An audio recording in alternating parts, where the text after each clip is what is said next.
the subjects. As much as we have seen, there are adverts now that they're going to employ more teachers. As Honorable Nikal was said, we have put the cart before the horse. That means we started something that we were not ready for.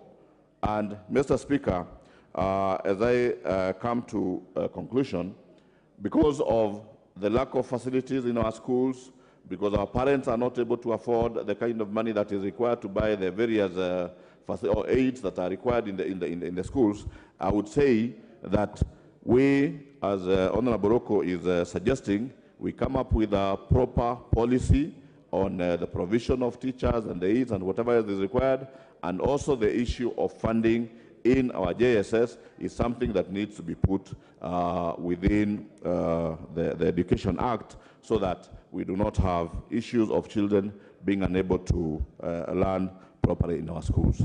Thank you, Mr. Speaker. Member for Nambale.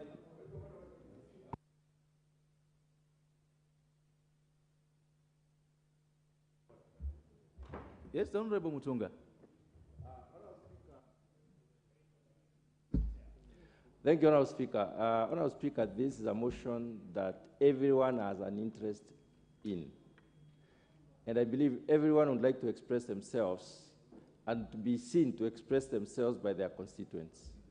Honorable Speaker, if we let everyone speak for 10 minutes, we will not go half of this House. And since we regulate our own timings, I would like to propose that we regulate our timing to 3 minutes, not 5. 3 minutes. Thank you, Honorable so that people can just give us the impact points on our speaker. Yes. Thank you. Honorable Mutunga, I would have wished so too. In fact, 2 members have approached me about it here. And Honorable Mutunga, who has been in Parliament now second term, should know the rules. Yeah. That even me, I would wish that members, and we've done this sometimes before, members, that where there's a motion that has so much interest, and you didn't move a motion to reduce time at the beginning, it is upon you, if you wish, to speak for 3-4 minutes. So I would wish going forward, as I leave, that members speaking should speak for 3-4 minutes to enable other members to speak. Otherwise, we failed at the beginning to regulate time, so you cannot stop a member from speaking for 10 minutes. That's how it works. So in future, I think it's good for us to know that it's a motion, and even the move of the motion can always advise that this will have so much interest, then we can regulate time. I'm already taking so much of your time. Honorable Member for Nambale, go ahead.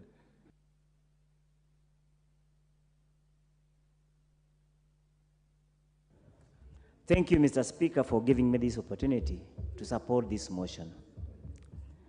Mr. Speaker, as a nation, there was a clamor for change of our education system from 844 to the CBC system. But now, what baffles me is that the Ministry for Education did not put in place policies for smooth transition from 844 to the CBC system, because junior secondary is under the CBC system.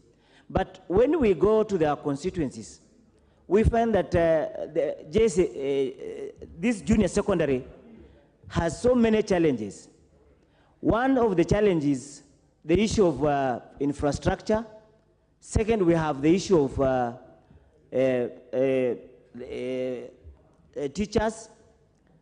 And the question that comes is that the Constitution under Article 53 provides that every child has a right to basic education.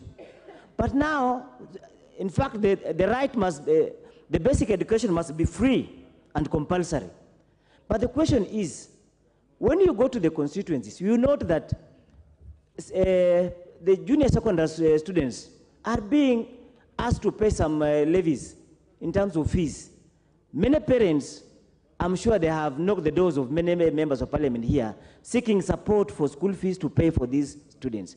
So the question that we ask ourselves is this junior secondary education free as envisaged under Article 53 of our Constitution?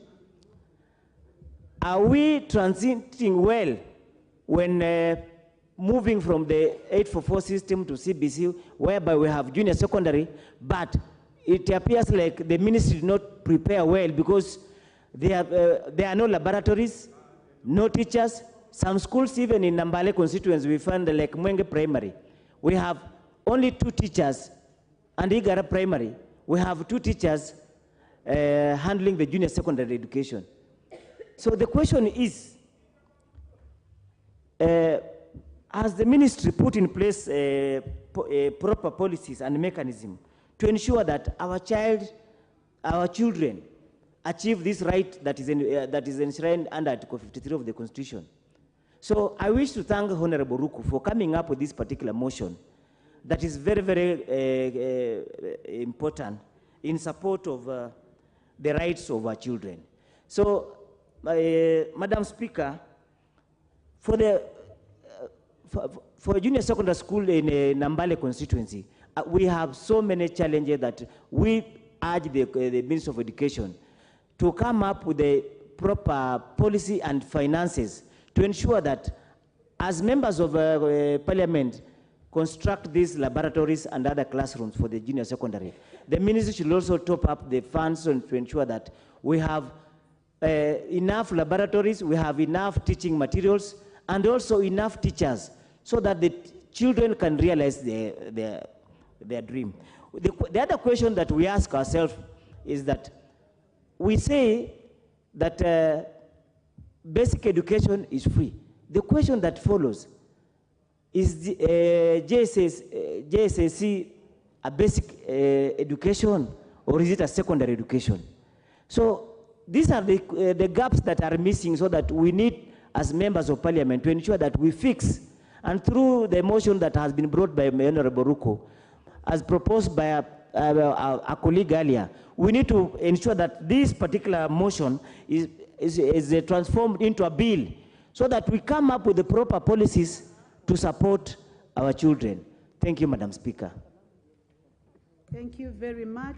Honorable members, I would like to recognize students seated at the Speaker's Gallery this morning from Morao Secondary School, Kipkelion constituency in Kericho County.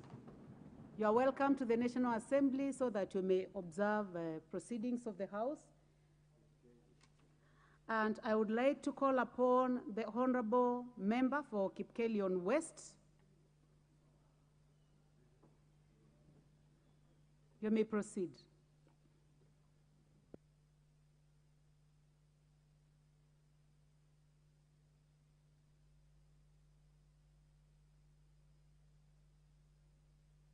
Please give the member for Kipkelion West the mic.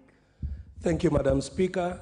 And to begin with, let me use this opportunity to welcome the students from my constituency who are visiting on a tour of Nairobi and Parliament to learn, Madam Speaker, about what happens in this House, because they are the leaders of tomorrow. And Mr. Speaker, the subject matter of today is about the CBC.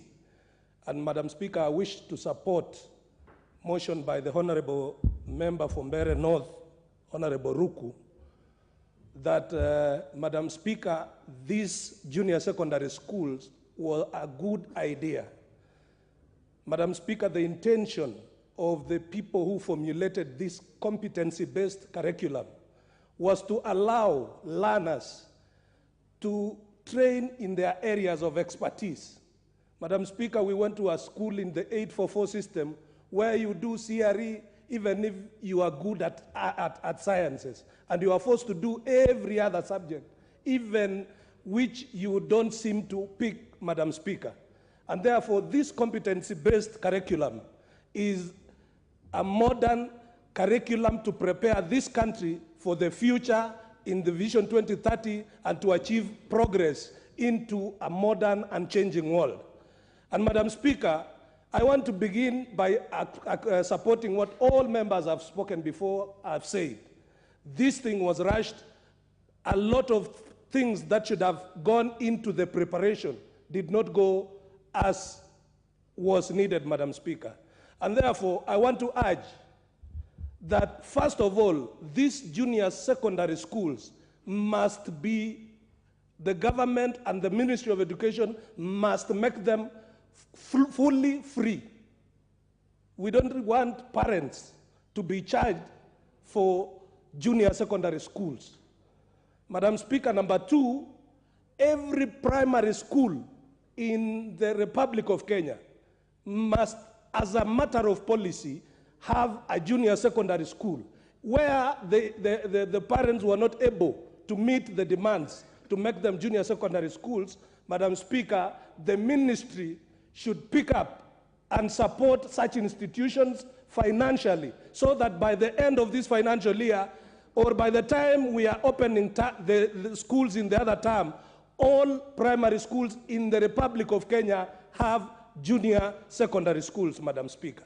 Number two, or the third point I wish to make, the teachers must be prepared through training, continuous training, to be able to prepare these children to identify their talents so that as they move further, they are redirected to the areas of their expertise. Those who want to do engineering are sent to engineering school. Those who want to do music, Madam Speaker, are sent to music schools. And those who want to be architects and in areas of their specialization, Madam Speaker, must be aided to achieve their dreams. And another thing, Madam Speaker, when the Kenya Kwanza government took office, it was a campaign promise that teachers who had been delocalized, Madam Speaker, and who wish to go back to their home counties and constituencies, were, after the administration was set up, be allowed to go back to where they want to go and teach.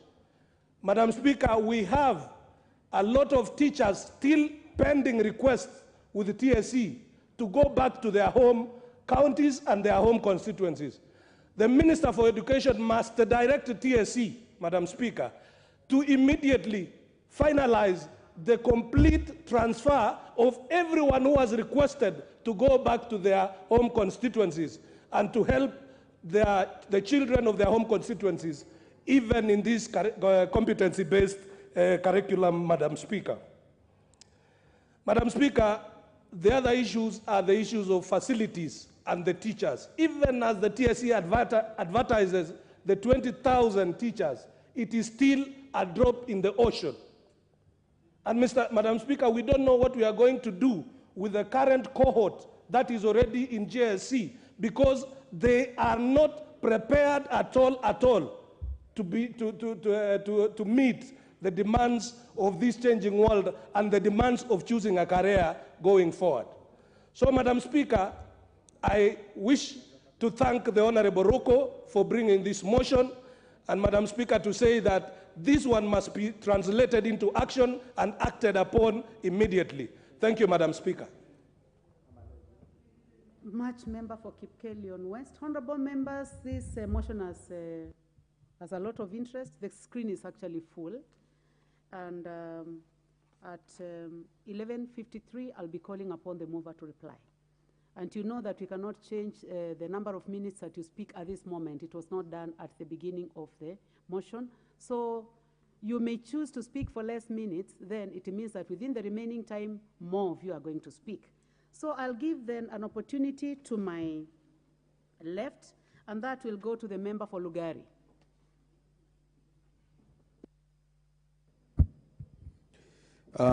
Thank you, Madam Speaker.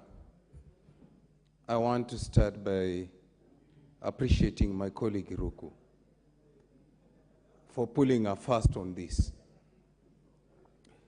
Madam Speaker, whereas many of my colleagues have hushed the House, asking that the motion, the implementation of CBC was rushed, I'll take a completely different view. Inertia and failure by government machinery does not amount to more time for people to implement a policy. Up to where we are today, we have done well over 8 years into CBC. By now, we should have learned the ropes of what we need. What is ailing CBC and implementation of JSS? Rightfully so, Madam Speaker, the lack of policy and clear framework on what needs to be done by whom and when. It appears that every day the executive is taken by surprise. We've not put enough into the planning of this very well, if implemented, system that will change the life of our nation. Madam Speaker, it is true that even in my constituency, a number of schools were left out. And when I looked at the tool that was being used, it was a very subjective tool. It actually depended on the people who visited the school. And eventually, almost all my schools have been put back. What was shocking to me, a school that has even up to class 8, they will not approve it to have JSS simply because they think the amount of land is not enough. And it has up to class 8. So I asked, what does a JSS classroom require? If I've been having up to class 8 and you cannot allow the same school to run a JSS class. Madam Speaker, my proposal is basic, that all primary schools must have JSS. Madam Speaker, for many years in this country, we have lived a lie. And if we are not careful to correct the mistakes of the past, education is going to be only for the rich. And I see an opportunity, Madam Speaker, in the JSS, an opportunity that will equalize all of us into having the same kind of education. Why do I say this? The decision to host junior secondary in primary is one step towards equalization. Madam Speaker, we know that in this country, because of categorization of schools, some schools have been given, actually oversupplied by resources. Some schools receive millions of shillings in support, while others that require get nothing. Some schools in this country, because of categorization, they have oversupply of teachers. Whereas some schools are understaffed. Some don't even have TSE teachers, and yet they are registered schools. Madam Speaker, having every primary school have JSS is one way of creating equity by not having special schools, national schools, extra-county schools, sub-county schools, and county schools. Madam Speaker, one of the major issues in this country about planning of education is the people at the Treasury developing a model of funding without talking to the stakeholders, without talking to educationists. I'm proposing that as we go forward with Honorable Rugu's motion, we must include a funding model that takes into consideration the views of the stakeholders of education. Why am I saying this?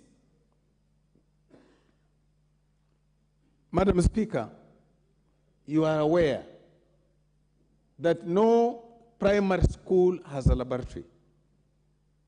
You are aware that in this country we have made a decision that we are going to have a resource center at that level. Madam Speaker, the only tested model in providing infrastructure for school that works is the one that has been done by NGCDF.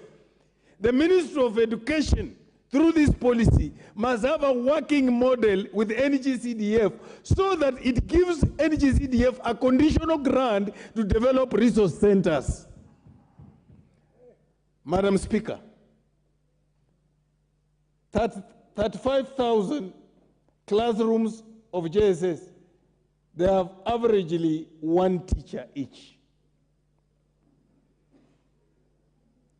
I want to urge this House that we resolve that we provide a funding line for JSS as a project. Why am I saying this? Madam Speaker, we know that if we were still to lump all the money under basic education, when it comes to division, the decision remains with the person who has the pass. But if we provide a budget line for JSS, then the money will go into ensuring that JSS succeeds. Finally, Madam Speaker, I want to propose, as we look at this, that as members of this House, we start thinking on how to make education affordable. And Madam Speaker, I'm proposing that we must resolve as a House that is it the time we need to go day school. Thank you, Madam Speaker. I support the motion. Thank you. The Honorable Phyllis Bato, member for Moiben. Thank you, Madam Speaker, for giving me this opportunity to contribute on this motion on policy framework for the JSS curriculum or JSS system of education. Madam Speaker, a lot has been said and done in this JSS program. I believe it was the intention of the educationists in this country to bring a system of education which is going to bring meaningful reforms and meaningful development in Kenya. Madam Speaker, competence-based curriculum was supposed to help the learners to be able to perform what they have been taught or what they have acquired in the classrooms. For example, Madam Speaker, a colleague has just said prior that students were told to be bringing chicken to school to go and slaughter. Madam Speaker, you can agree with me that some of the children of these generations had lost some basics on the way. For example, slaughtering chicken is something which is supposed to be known by any child. I mean, basic things. Some, for example, don't even know how to milk cows, especially those who stay in the rural areas, like myself. Those are the things which we used to practice at the very early stages of life. So many of these children don't know basic things. And that is why I think the initiation of the CBC was to make us relearn basic things which are supposed to be helping us to live, to be practicable members of society. Madam Speaker, what I think essentially is lacking in the implementation of this curriculum is dissemination of information. Dissemination of information, Madam Speaker, in the sense that there is so much which has been written down. There is so much information which is just within some very specific people, but down to the level of the teacher and the student, there is a vacuum. So what should be streamlined is how the information is transmitted from the ministry, from the TSC, from the schools to the parent and to the child. Madam Speaker, in my constituency, Moiben, some days back, parents and the community were up in arms because they were saying that there is only one teacher who was posted to teach 14 subjects in a school.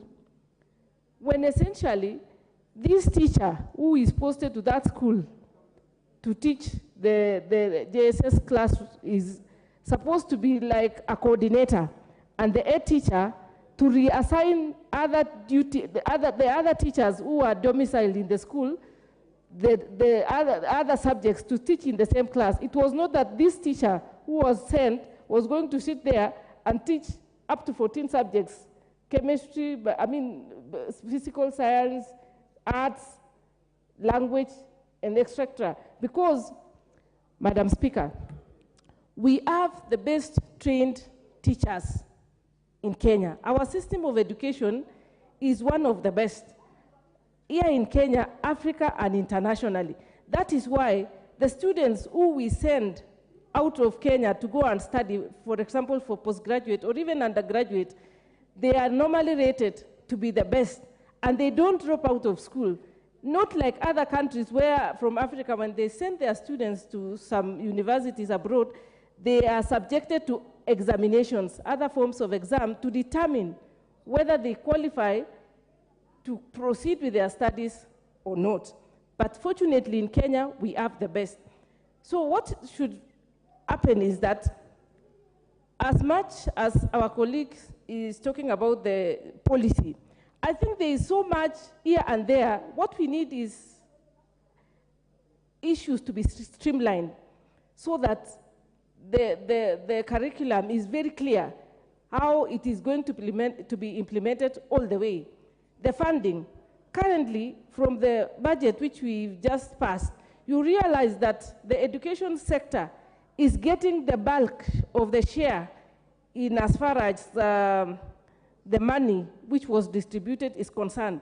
So how I wish this money which is going into the education sector be utilized to do the right thing, and it should be distributed equally.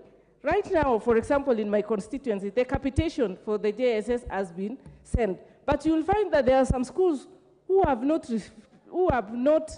received the funding. For example, a school, GK Makeresa Primary, they have not received any money.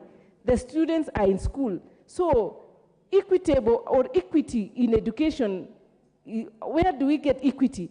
If this money is released in piecemeals and to other students, others first, others later, that is when equality or equity is lost from the beginning. And that is how other students, other areas start getting marginalized.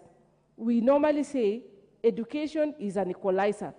And if it is an equalizer, there should be equity from the beginning to the end.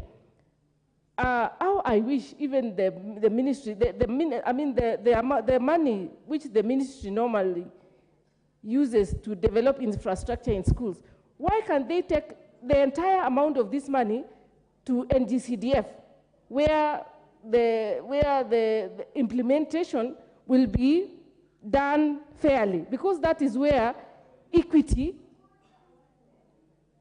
will be felt. Otherwise, if we have the ministry deciding where the money to be taken by who, or who makes the most noise, or decide who is a friend of who, it becomes problematic. How I wish we could take all this amount to NGCDF, and proper development is going to be felt. Just like now, what the work the office of the NGCDF has done in our schools in Kenya. If you go to every school, you will see a classroom, a building, a dormitory by NGCDF.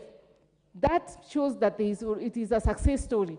Why can't we follow the same and put more money so that the infrastructure in the schools can develop, and that way we are not going to have issues of inequality. Another issue is this business of putting hierarchies in schools. We have extra county, national. We should do away with such and have Kenyan schools where, whichever they are, whether they are in Mandera, whether they is wherever, we should have Kenyan schools, uniformity, so that if it is Alliance, it is Alliance Secondary School.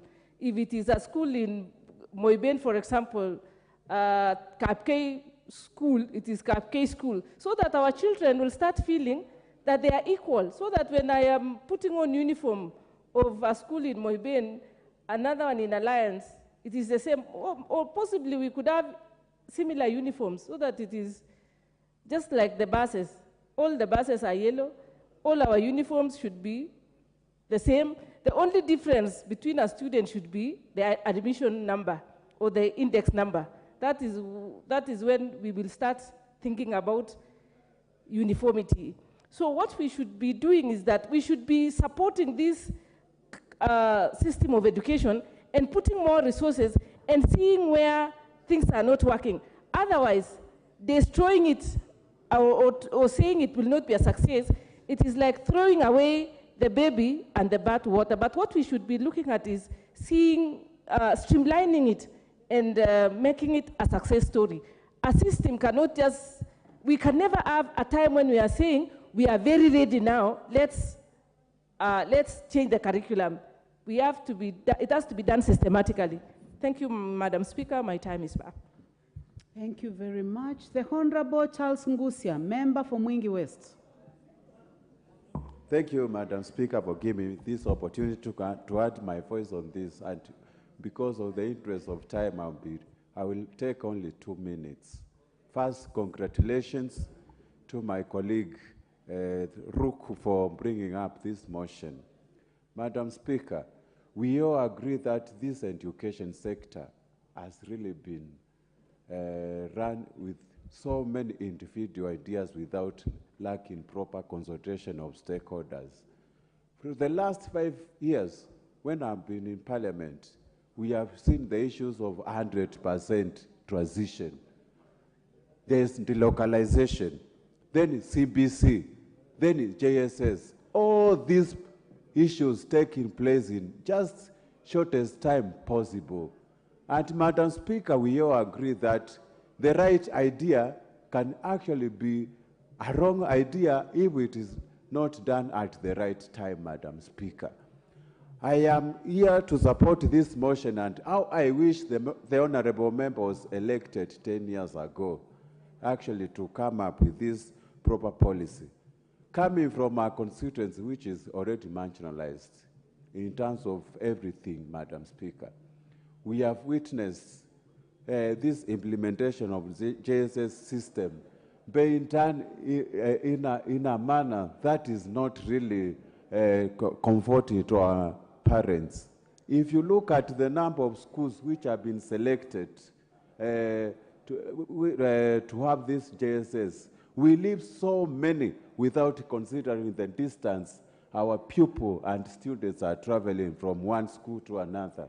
And I am thinking this issue of JSS needs to be actually revised and have it domiciled in all primary schools so that we can shorten the distance our students are facing. Madam Speaker, most of the schools in our country, not even in my constituency alone, lacks proper infrastructure to implement this thing. Some of the schools even don't have laboratories.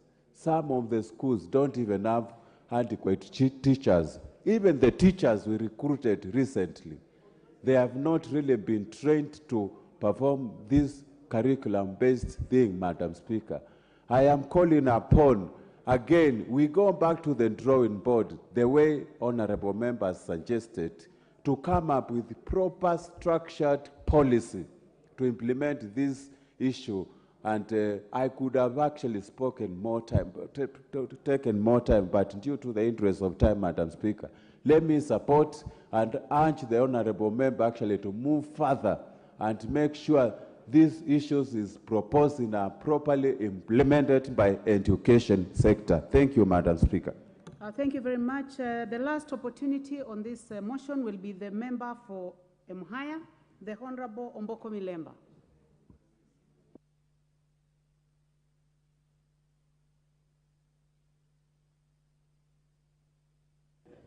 Thank you, Honorable Speaker. I'll be very brief also. One, let me begin by congratulating the teachers of Kenya who are toiling with the CBC and junior secondary school with no facilities, and kind of nobody now remembers them and imagines that everything happening in the schools is because of them, while the truth is that there's no money going to schools, and therefore they are unable to get the equipment that they need to use to teach the children of this country. And the real matter lies with the fact that all we need in our schools is funding. The teachers have no problem.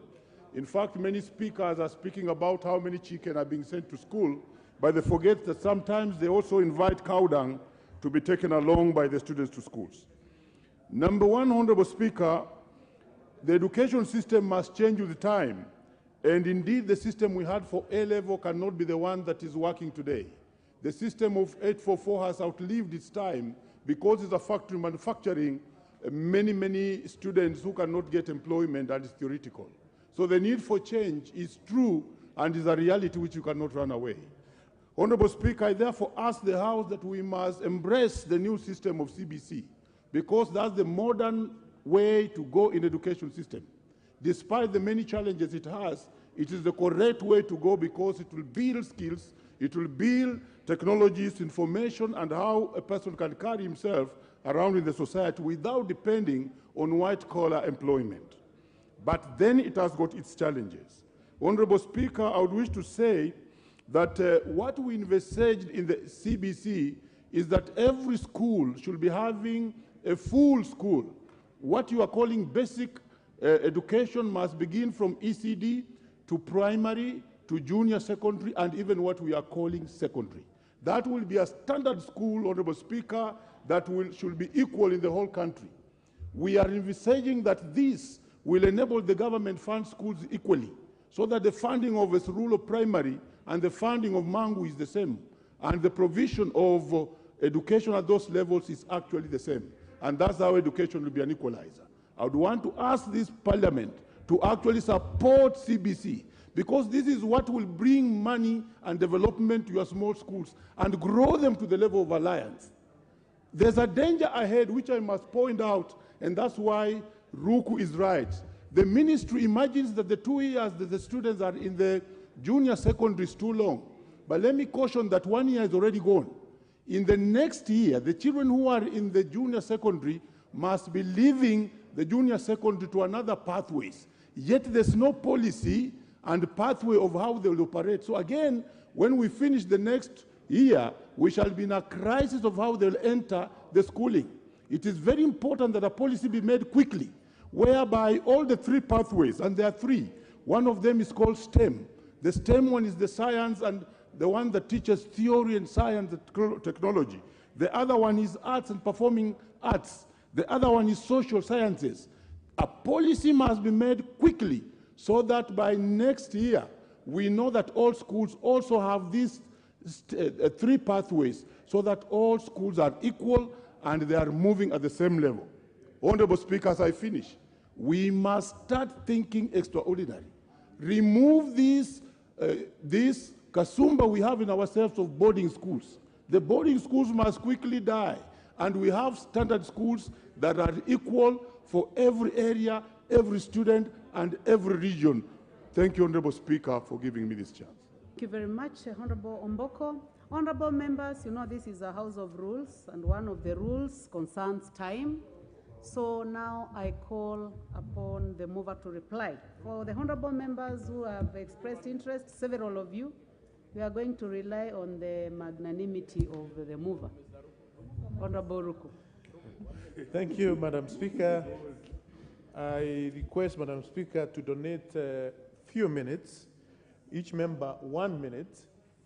I donate 1 minute to Honorable Kasungu, Honorable Sroya, Honorable Emesa, Teso South, Honorable Ndeko, Honorable Victor Mandazi, Honorable Double N, Honorable John Makari, Honorable Daniel Wangwa of Wabuye, and we have only 10 minutes. And Honorable Bensouda, 1 minute each. Then, Madam Speaker, I remain with 2 minutes. Thank you. Thank you very much. I would like to follow the order. I will start with the Honorable Ameso.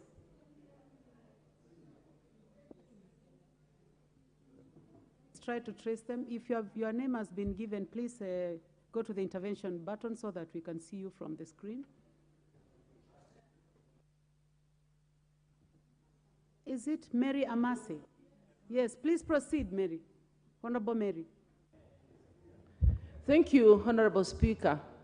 From the onset, I want to thank the Honorable Ruku for the motion, and whereas I support the prayers that there is need to establish facilities to allow for implementation of GSS in all schools, there is need for a proper funding plan, there is need for a proper implementation policy framework. But allow me to draw the attention of the members to the aspect of quality. As we stand today, we are losing a generation, honorable members, especially in the public schools where GSS is being implemented. Members have already alluded to the fact that only one teacher was posted. And I think it was even ill-advised to post secondary school trained teachers to teach GSS.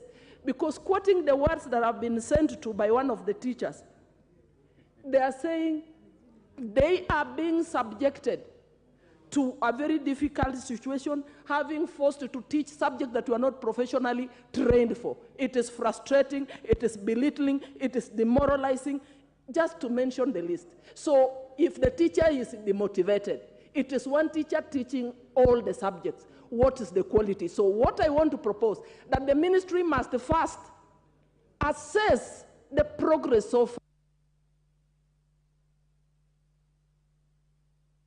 Honorable Kazungu, 1 minute.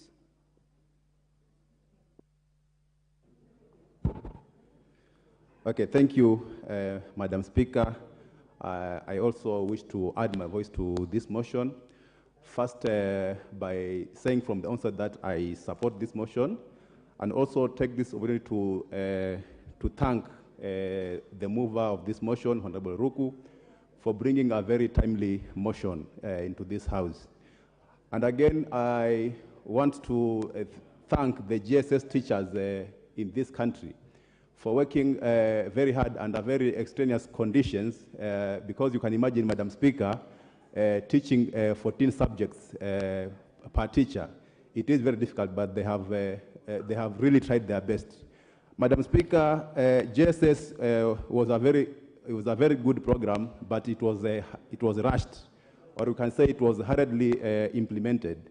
As a result, we have students who have wasted 1 year, because since it started up to now, we are almost doing 1 year, but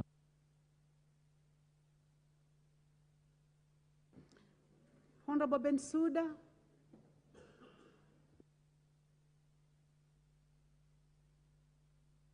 Honorable Bensouda, we would like you to be on record, so please wait for the microphone. Thank you, Madam Speaker, for the good guidance. I want to talk about something which I'm grounded in. First of all, I support the motion which has been brought by the honorable member on the amendments which are supposed to be done. First of all, I want to say that competency-based curriculum was a very good concept, excellent concept, was not timely implemented for this country. Too much rush without consideration of the basic needs and requirements, and without doing thorough need analysis to know the status of this country in terms of education. I want to say that even the 844 system that we had was equally a system that was grounded to specialization. There was agriculture. I think I was amongst the first. The Honorable, sorry, your time is over. The Honorable Double N from Embu County. Yes.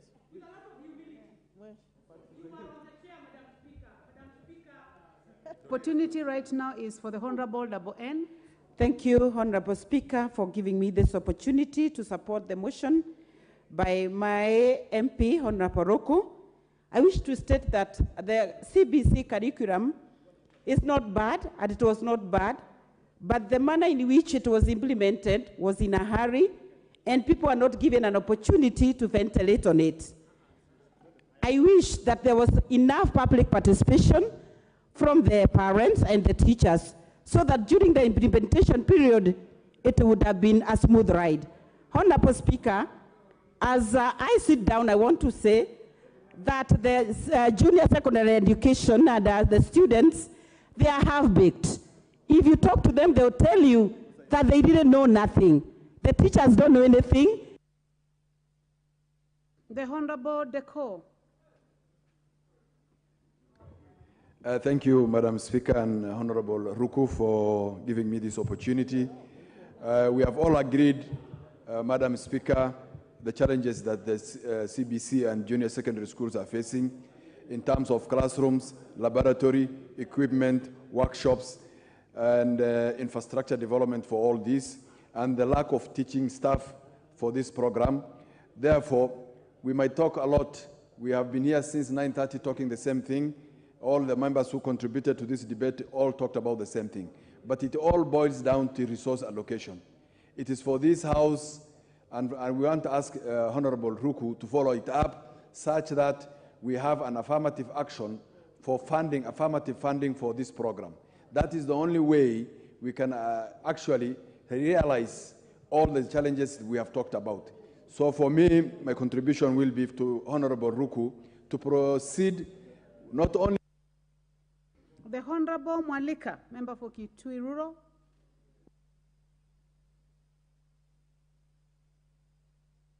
Honorable Johanna Ngeno. The Honorable Lengurus.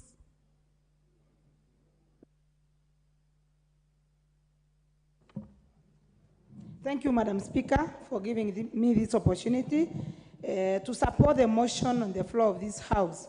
Madam Speaker, as has been said by majority of the members, that this program, the CBC program, has been one of the best programs for this country, for the education of this country, though it has come up with so many challenges: the infrastructure, the distance from the schools, lack of classrooms, lack of laboratories, not enough teachers, and the ministry has a lot to do in order to ensure that we give the best to our children. I would like to request the Ministry of Education to consider the infrastructure and funding these schools that are offering this kind of the CBC program for our children to get the benefit of it.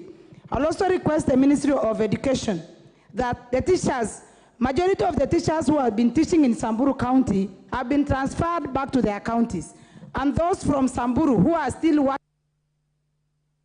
The Honorable John Makali.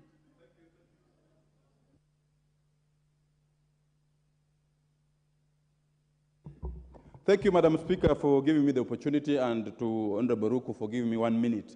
CBC is here with us, and to ensure that the boat of CBC does not capsize, we need to do 3 things. 1, the Ministry of Education should clearly come out with clear-cut regulations and guidelines on how the infrastructure funds are used so that we can be able to develop infrastructure in our schools to support JSS.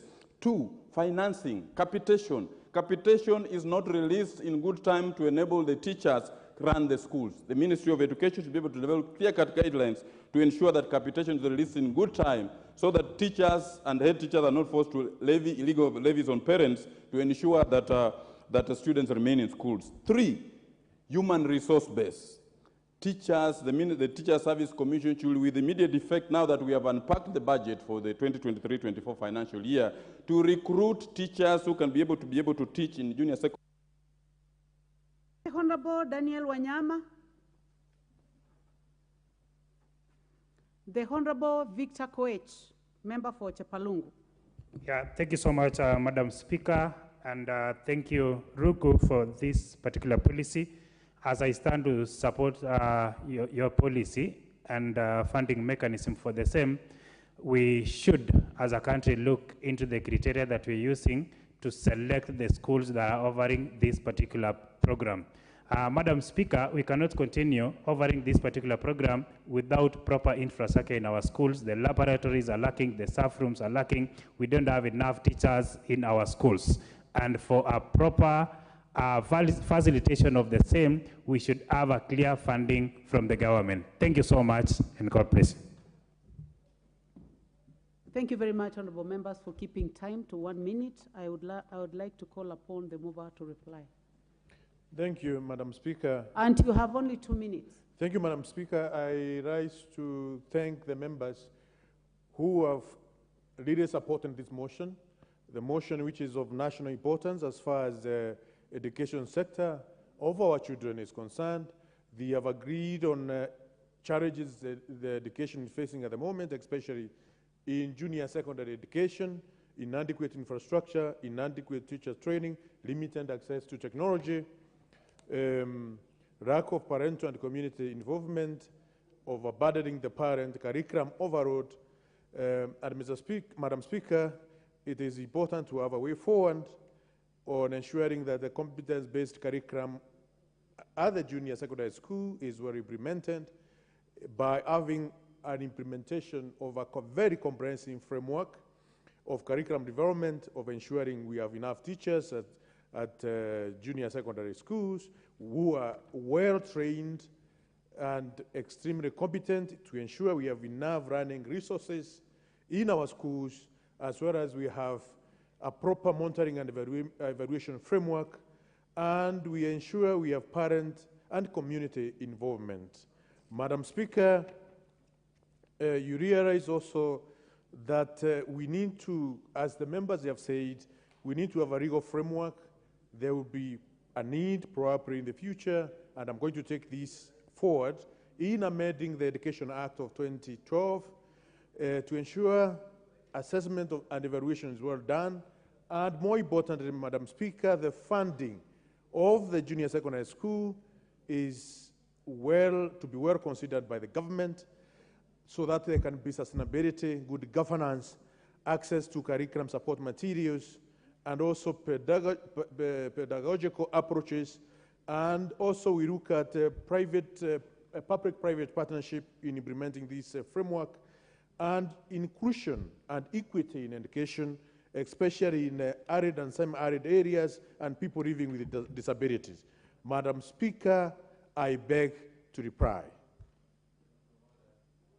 Thank you, Honorable Ruku. Yes. What is out of order? Oh.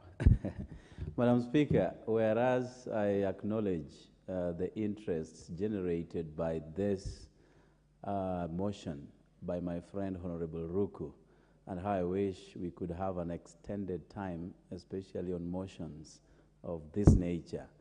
But I'm drawing your attention, Honorable Speaker, to Standing Order number 53, to defer putting the question to tomorrow, so that we can be moved appropriately on this most important motion. I thank you.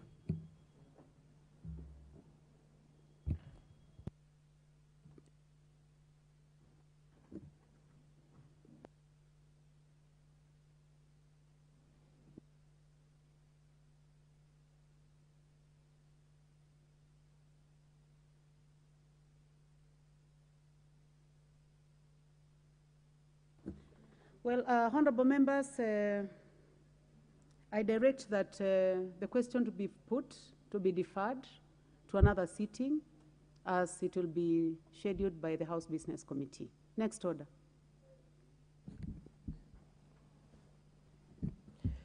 Order number 14, the Public Service Values and Principles Amendment Bill, National Assembly Bill number 46 of 2022, second reading. Honorable members, the member who is supposed to put that motion is absent, so the motion is deferred. Next order.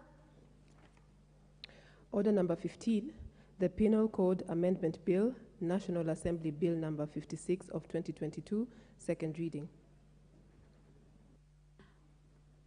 The Honorable David Gekaria.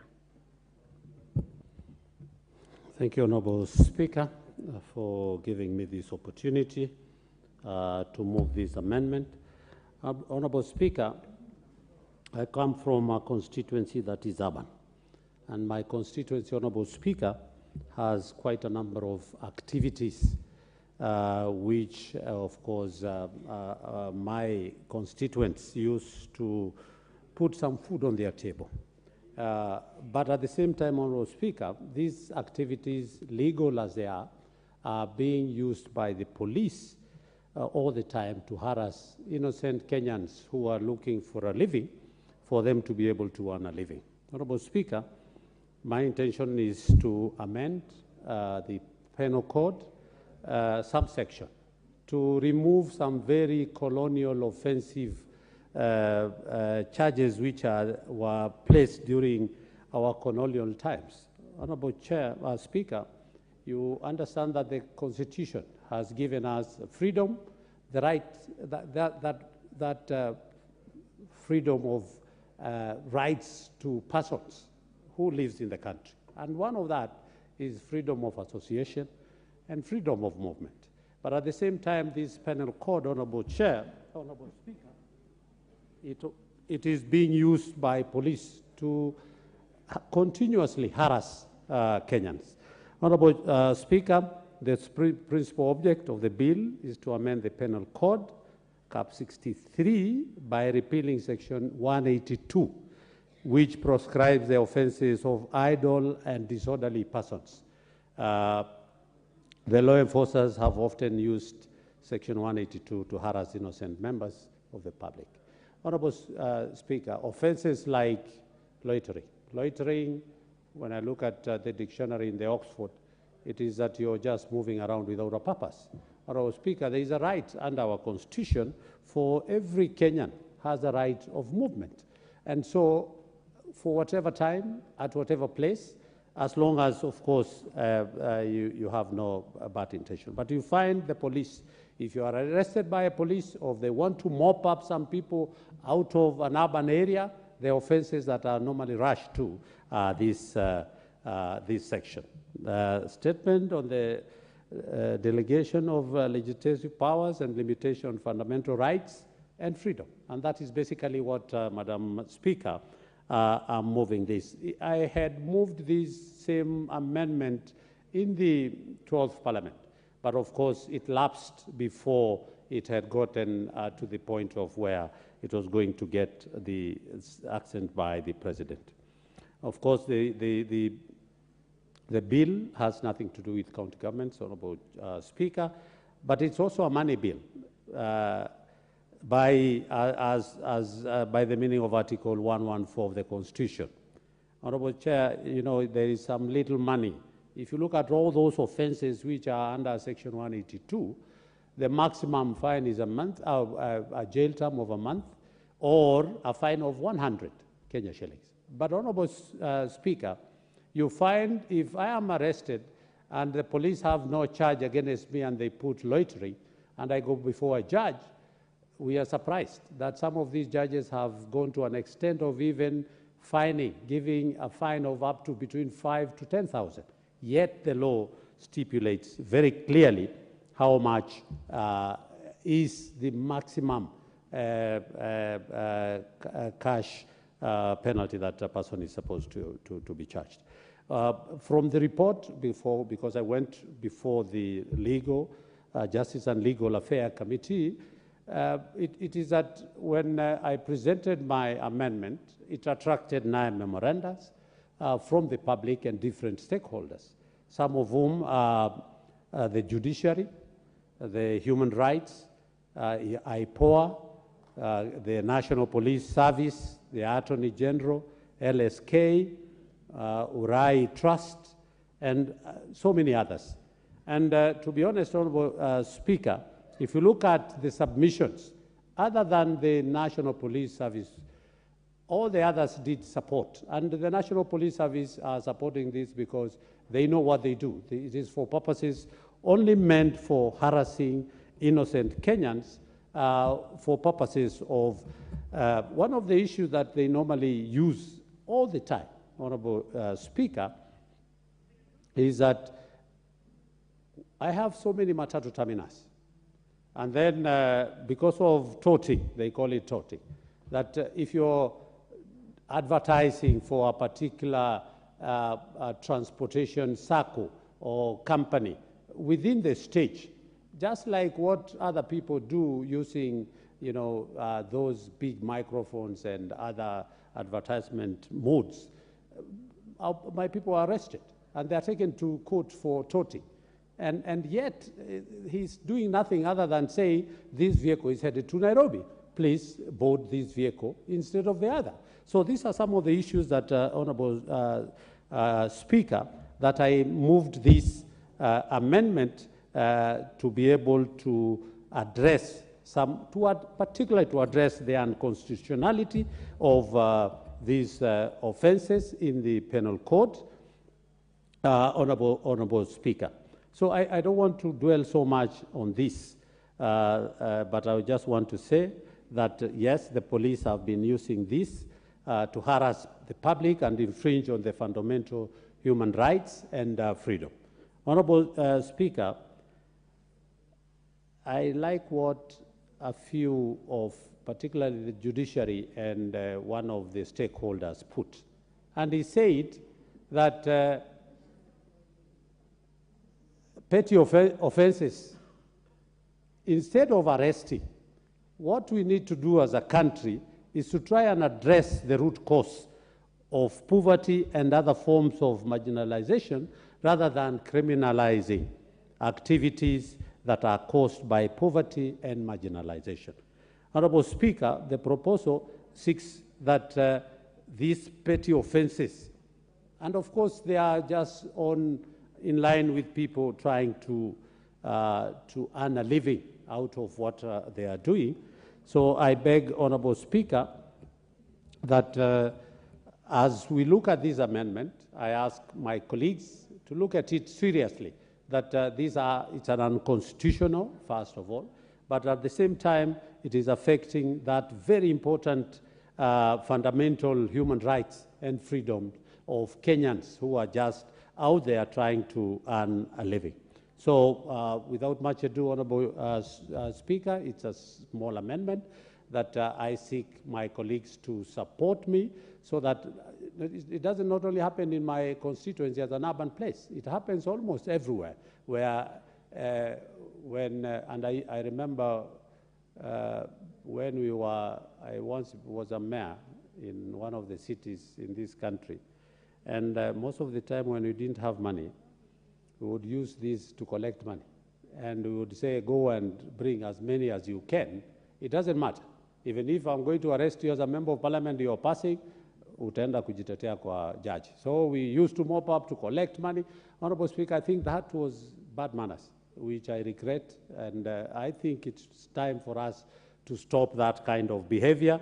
Any person using these provisions of the law to try and harass innocent Kenyans who are just out there trying to earn a living. A young person trying to go and earn a living in a matatu and is charged for toting. And he has uniform, he has a badge from that circle, but the police will not hear that, and the judge will not hear that. And it is unfortunate that we keep on trying to get. I once took a lawyer to defend one, and when the judge pronounced the 5,000, when the lawyer stood up to proclaim that Honorable the Vicarian, offense, yes. In your moving, you seem to be making many confessions. Yes, those are some of the issues that used to happen when I was a bad boy, but I've since changed. These days, I'm always in my three-piece suit. If you go home, you'll never find me anymore in shorts and slippers. It is also age has caught up with me, and I was a little bit worried yesterday when there was a motion about a nominee of SRC, and she was kicked out because of age. And I was wondering, Atan, you're headed there. So don't castigate old people. I'm almost now headed to 60, and now if I'll come here for a job and I'm told I'm too old, I cannot be able to get that a job just because of my age. But of course, your colleague, Honorable Speaker Kaluma, in the Speaker's panel, did say also, I think Section 24 of the same Constitution gives the maximum retirement age. So it is true, I was a bad person, but now I've really changed. And I thank God for giving me that time to be able to see the light before I was caught up in that bad manners. Thank you, Honorable Speaker, and I ask my colleague, a young man, Honorable Lotte from Kacheliba, to second. Member for Kacheliba. Thank you, Speaker, and thank you, Honorable Gikaria, for pushing for this. Honorable Speaker, the Constitution of Kenya is the supreme law in this country. It supersedes everything, Honorable Speaker. And I think if you have ever been arrested by the police know much more of the penal code than anything that is in our Constitution. And I want to take us to section number 21 of our Constitution, Honorable Speaker, because this is what needs to be the supreme law that needs to be looked at before we even look at anything else. This section 182 of the Penal Code has actually been misused several times, Honorable Speaker, by the police. And I think many people are actually driven to poverty because of the enactment or misenactment of this section 182 of the Penal Code.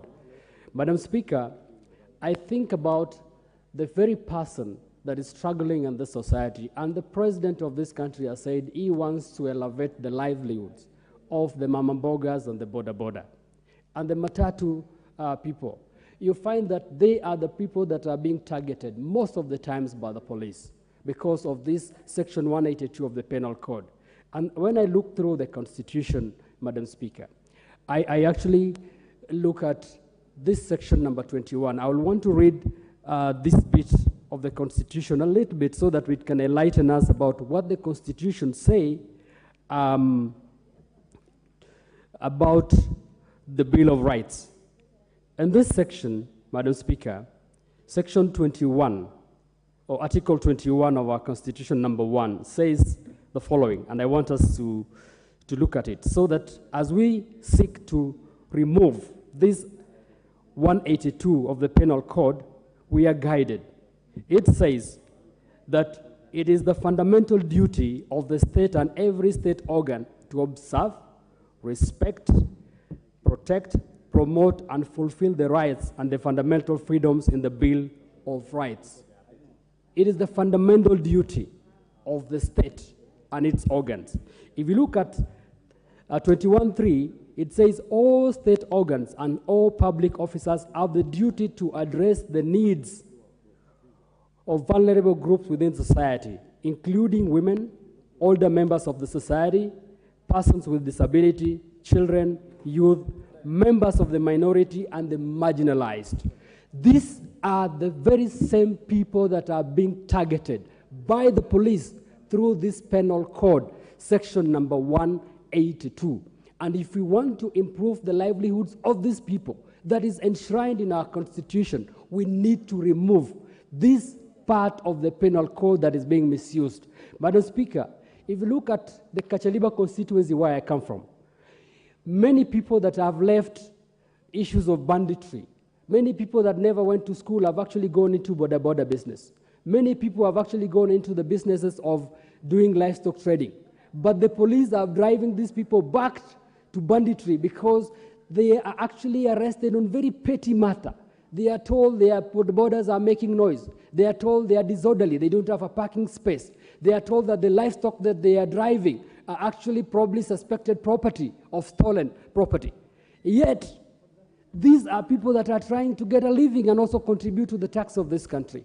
This section of the penal code that the police think so much about is being misused, Madam Speaker. And I ask this House to consider removing this completely. Because again, when the police arrest these people, while as the penal code suggests a penalty of 100 shillings, the police will also impose penalties of 5,000, 20,000 to the people that have nothing, Madam Speaker.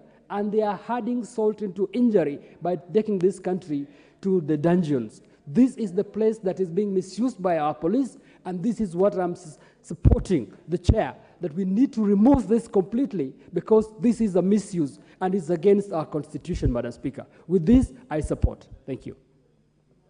Thank you very much, Honorable Lote.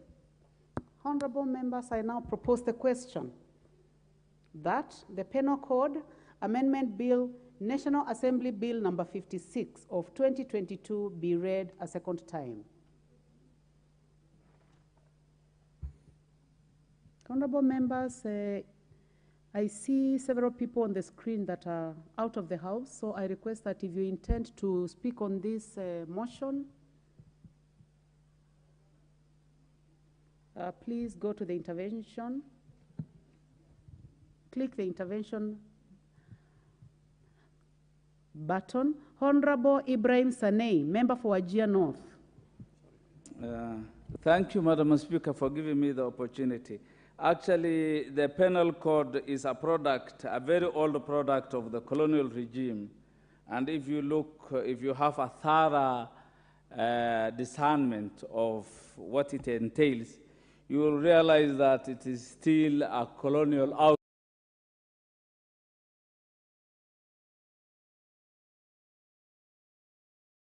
The colonial kind of mentality.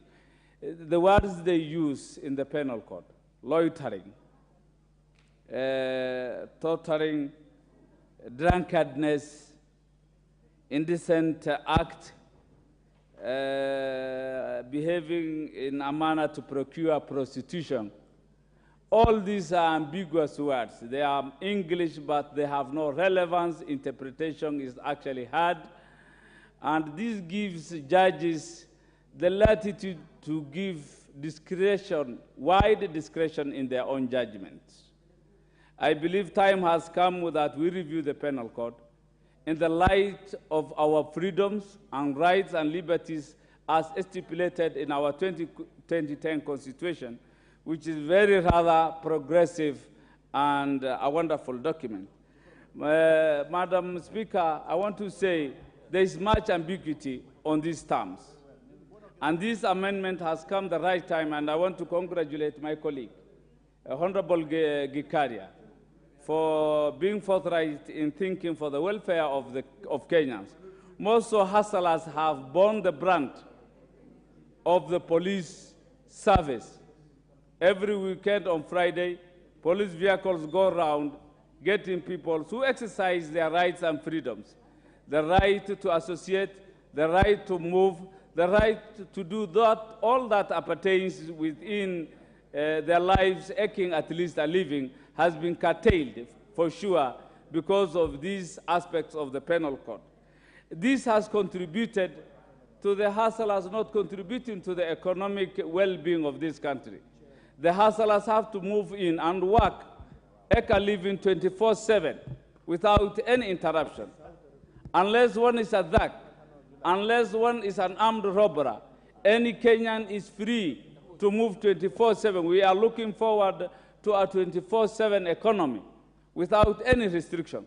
Nobody can impose restriction to any Kenyan in as far as their movements and the work they do, so long as it is within the framework of our law.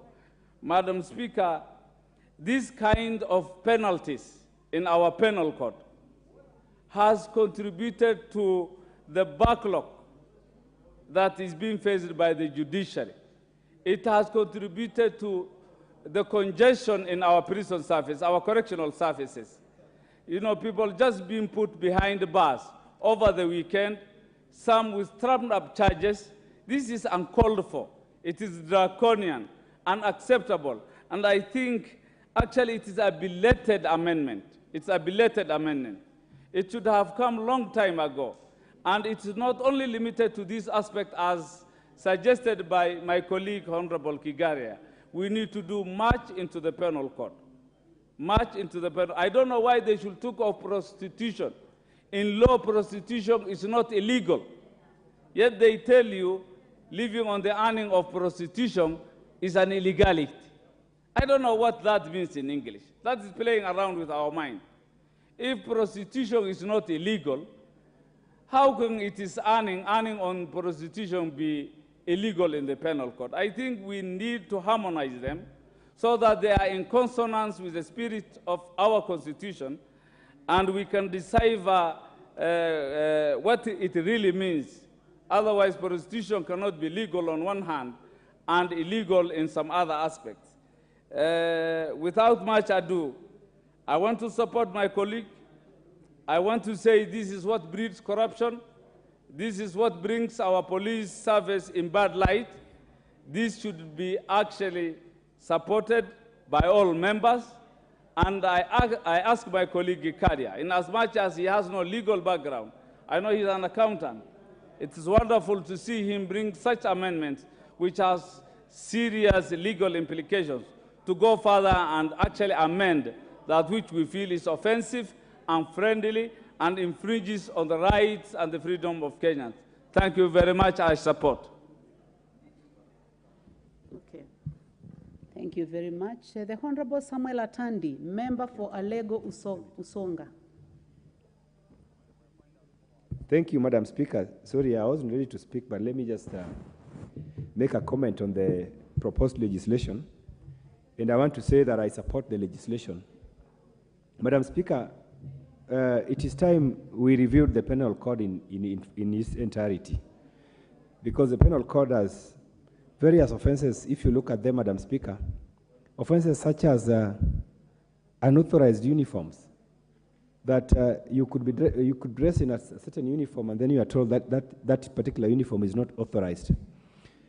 And more particularly on this one, the one section 182, that is basically, if you look at the law, it's talking about nuisances and offenses against health and convenience. That is section 175. Section 182 is talking about idle and disorderly persons. And you ask yourself, how does a sane person get disorderly or idle? We have cases, Madam Speaker, where you find that you are in town or you are waiting, you are at a particular place in a stage, and you're waiting to meet somebody, and the police comes and police tells you that, you know, you are under arrest because you are not supposed to be here. I think these are some of the offenses that we don't need to have, particularly at this time when you have a new constitution that gives us freedoms of association and movement. And so I would like to say that this is a timely proposal which this House needs to support, and I do support it. And I think we need to overall look at the penal code as a whole and see how we can tamper with certain aspects of offenses that we don't need to have at this particular point in time. Thank you, Madam Speaker. I support. Thank you. The Honorable Ferdinand Wanyonyi, member for Kwanza.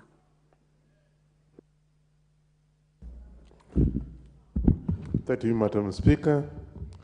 And on onset, I want to thank the Honorable Kitari for having come up with this, because, Madam Speaker, I think this is an issue that actually should be scrutinized thoroughly, because what happens that people, or rather the policemen who are idle out there, we're talking about the police forces, they idle out there and they are looking for bribes. Of course, are poorly paid sometimes, and we know that. Payment of salaries is also an issue here.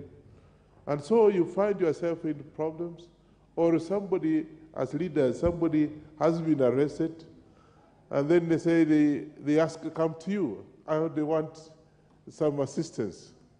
Then you get to the police station, and you ask, what happened here? I can tell you, Madam Speaker, I've had so many of those cases, and they can't explain themselves.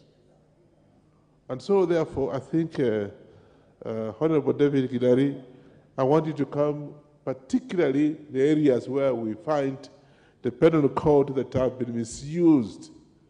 I'm not a lawyer, you're not a lawyer I know.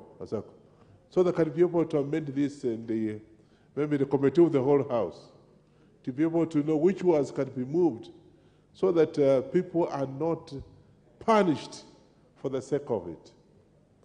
I know, Madam Speaker, that they sometimes misuse ambiguous words, and somebody out there doesn't even know what it means, just obeys the law because he has been arrested by the police, and therefore just obeys, and of course, he's taken to court, and I've had cases we go to court, and the prosecutors are unable to put a case forward for justification of arresting this particular person. And therefore, I think, Madam Speaker, this is something that is very serious. We want to live in a peaceful country. Of course, again, we ourselves are to blame as leaders.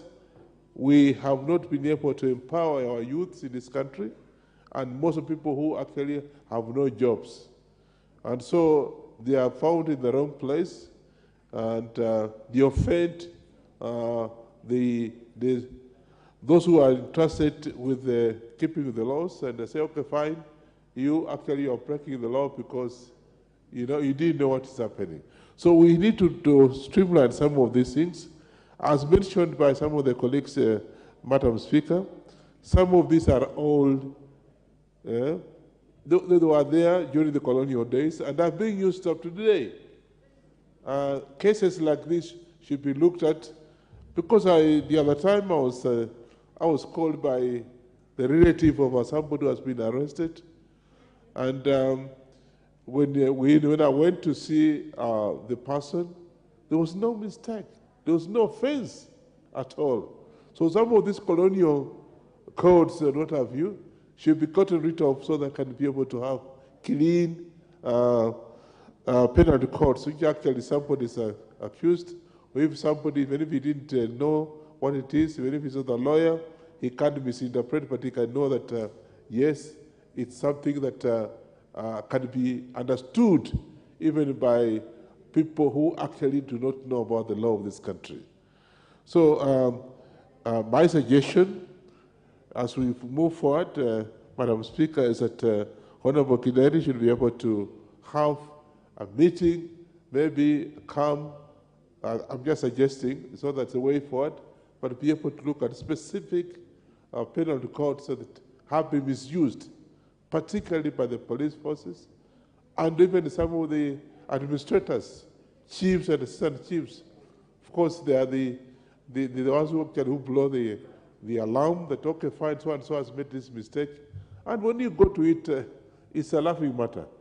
So, Madam Speaker, I want to take this opportunity to say that I'm supporting this particular motion, and we look forward for this bill to be amended so that we can scrutinize areas that are ambiguous, they do not have head and tail for the current situation today. I support, Madam Speaker. Thank you. The Honorable Stephen Mogaka, member for West Mogirango. Thank you, Madam Speaker, for the opportunity to contribute to this amendment to the Penal Code, and I thank the promoter, Honorable Gikaria, for taking a bold step to start cleaning up our Penal Code. Our Penal Code is infested with a lot of archaic laws, majority of them which fly in the face of the express articles of the Constitution. Madam Speaker, loitering and other useless laws that impede the freedom of movement of any Kenyan have no business being in our Penal Code under the 2010 Constitution.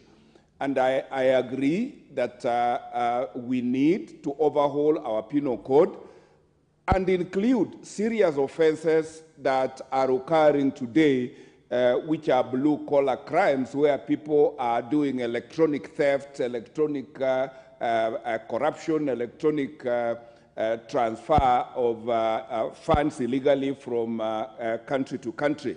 But to continue having such archaic laws and to allow our security agencies, particularly the police, to abuse these laws to restrict people's freedom of movement is the wrong thing to do. And I really commend Honorable Gikaria and encourage him that as soon as we pass this amendment, please pick another offending provision of the Penal Code so that we can gradually be known as the 13th Parliament that looked at these colonial laws and removed from them. Because I do remember acts like the Witchcraft Act, which was abused because African herbal medicine and practices were being made illegal, and the Kenyans would be just picked like that and charged with witchcraft. And I want to say, as a proud African, that even black magic is magic. We cannot continue calling things Africa by evil names and criminalizing such acts. And therefore, I support this motion and encourage the House when we come to vote very quickly, and then we look at the other abusive provisions of the Penal Code so that we clean them up and know that Kenyans will walk free and not have a police officer arresting you and charging you with nothing. Madam Speaker, I support. Thank you very much, Member for Mugirango.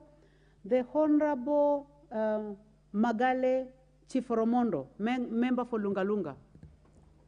Thank you very much, Madam Speaker. I rise to, first of all, thank Honorable Gikaria for his timely presentation of the amendment. Honorable Speaker, the Penal Code has been misused for long. This code is oppressive, it is outdated, it is draconian. The people of Kenya have been twisted round and round. They are being told they are loitering. It is as if walking in Kenya at your own time is a crime, going by the Penal Code. It is disturbing to see Kenyans are being terrorized by the so-called police and even our courts, just being mounted on with very, very simple issues, and now that their time are being wasted or is being wasted, being taken to court, taken round and round, and at the end of it all, they are being fined just for nothing.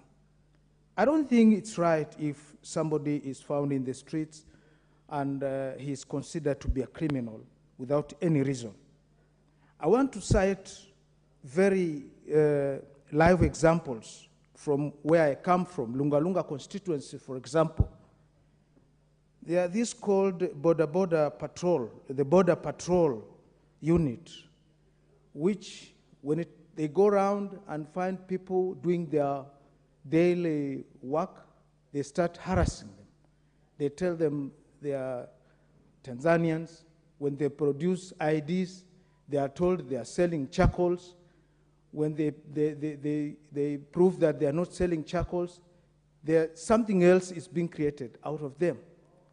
And I think this amendment has come at the right time so that we free our people out of these so-called law enforcers and the courts.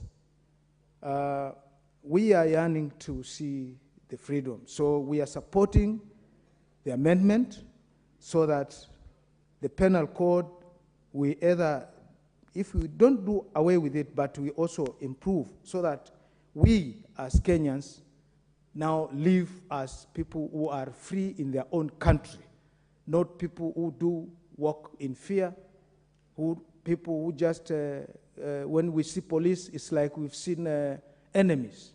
We want to be friends. We want to work with the police, yes, but then all this will be through the approval of this amendment through this House. So, Honorable Speaker, I support this amendment. Thank you very much. Thank you very much. The Honorable Timothy Wanyonyi, Member for Westlands. Thank you, Madam Speaker, for giving me an opportunity also to contribute this. Madam Speaker, I'm a lawyer, And in our statutes, there's so many archaic laws that were passed by the colonial just to suit their own interests. Madam Speaker, you remember even during the COVID-19, the law that was used for the president to declare curfews, it was a very, very old law that was passed, I think, in 1929, something like that, that had to use to impose curfews in the country. There are many other things. There's something called vagabonds, whereby you find somebody who just found in town, if you don't have any money in your pocket and you're just loitering around, you can be arrested. There's something called loitering with intent. I don't know how they used to know that somebody who is walking around town, he has got some intention to do something that is not right. So I think this amendment is quite timely, and I think we just need to clean up those in the penal code and some other statutes that are still in existence, but they have been overtaken by time, so that we come up with laws that does not abuse the rights of our people. And many times we've seen, like I represent the urban constituency. Madam Speaker, you find, if you go to industrial area, you find people there arrested for crimes that does not even exist. So you find they are rotting away. They cannot even pay those small fines. And this is just creating justice. And we just need to find out how do we even decongest our prisons by removing some of these laws. Some of those things can even be dealt with at communal work. People can be given communal work and go home instead of going put in the prison.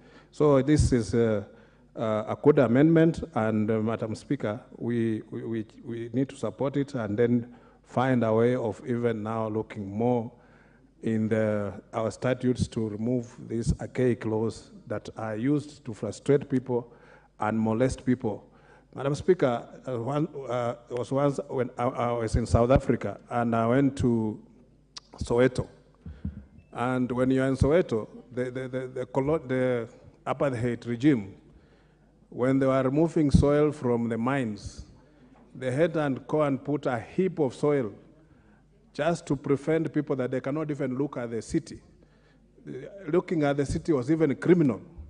So you can imagine in your own country, and you are even being prevented that you cannot go to. You cannot go to Johannesburg from Soweto because they imagine that black people are criminals by nature. You are born a criminal. So anywhere you appear, Madam Speaker, you are a suspect. So these are some of the things that was the mindset of the racist colonialists had to use these laws, Madam Speaker, to frustrate the Africans. And sometimes, if you look at even the Chiefs Act, the Chiefs Act is the one that they used to use even to detain people, because some of those sections were not found anywhere. There was once even the late Honorable Lototo was arrested for something called warlike activities. If you search that law in our study, it doesn't exist. But he was arrested and detained for that, and he was the only person who has ever been detained for that kind of crime, Madam Speaker. So it is something that we must do and look at how we can clean up our statutes. Thank you, Madam Speaker, for giving me, and I want to also thank Honorable Kikaria for bringing this amendment, and we need to do even more so that we clean up our statutes. Thank you, Madam Speaker. Thank you very much, Member for Westlands. The Honorable Jessica Mbalu, Member for Kibwezi East. Thank you, Madam Speaker. I want to start by saying that I want to congratulate the Honorable David Gikaria, who is also my chairperson of the Committee on Environment, for coming up with this proposed amendment on the Penal Code that is the Penal Code Amendment Bill, National Assembly Bill number 56 of 23, and encourage even others to come up with such amendments. Madam Speaker, we've noted that the laws that were used in the colonial time, as my other colleagues have said, they are not aligned to some of the current situations, and especially the well-cited ones in the police sector. Madam Speaker, and the intention of our honorable member is to ensure that we clean up such laws, we align them with the current situations, and of course the policies that have been put place in the relevant departments.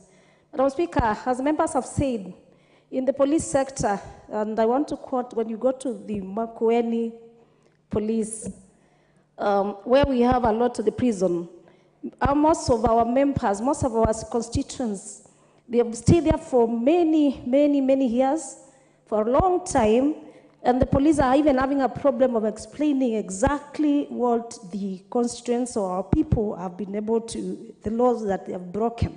So, Madam Speaker, this is very frustrating, and it is very encouraging as we congratulate the honorable member. So much has been happening. So many laws have been made in this parliament and other previous parliaments that are not aligned, of course, to the current situation, the policies that we've been able to do. And in fact, we also need to do a lot of sensitization to our departments, like even the police, on the current situation and the current laws that we do make in this house. And because of the interest of time, so much has been said, but it is the amendment is very straightforward. And I want to say I support it and congratulate the Honorable Gikaria for coming up with this amendment. I thank you, Madam Speaker. Thank you very much, Honorable Jessica Mbalu. The Honorable Bidu Tumbi, member for Isiolo South. Out of the House. The Honorable Edith Nyenze, member for Kitui West.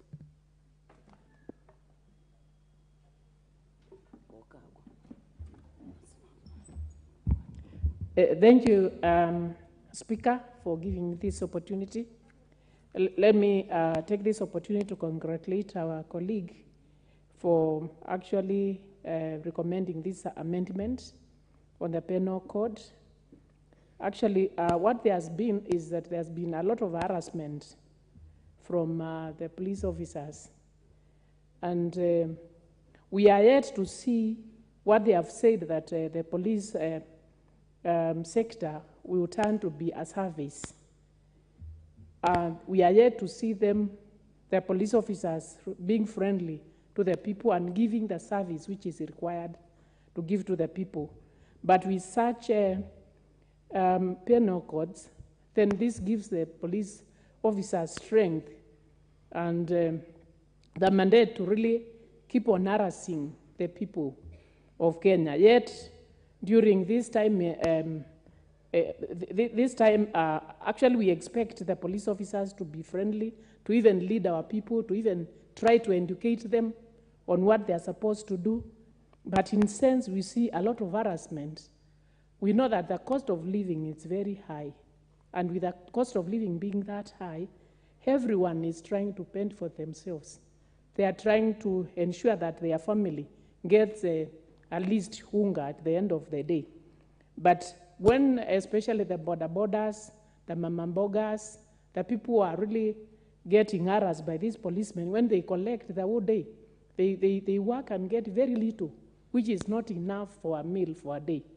But at the end of the day, you see a police officer harassing them on a very flimsy excuses, and they want actually to be bribed with money, which is even higher than what they have earned that particular day. This is very frustrating, and that's why we need to actually get rid of these old laws, which are harassment and contributing to the harassment of our people. So that's why I congratulate my colleague, Gikaria, and say that this is the right time to even look at other penal codes and other amendments in the law which should be changed to actually line with the time. But after saying that, I would also say that We should also be careful that we will not let also our security be compromised, because we need the security, we need our people to be orderly.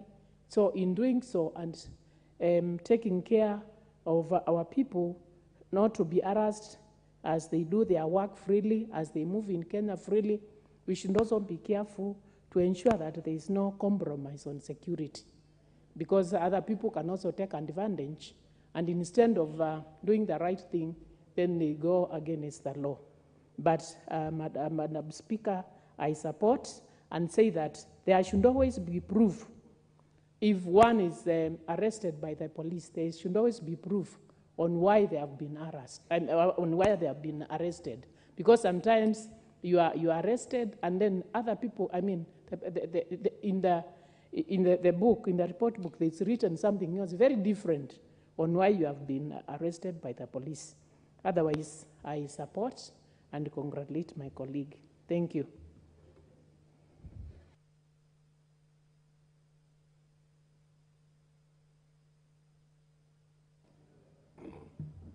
What is out of order, Honorable Ferdinand Wanyonyi? Madam Chair, Speaker, I was just inquiring from the move of this bill.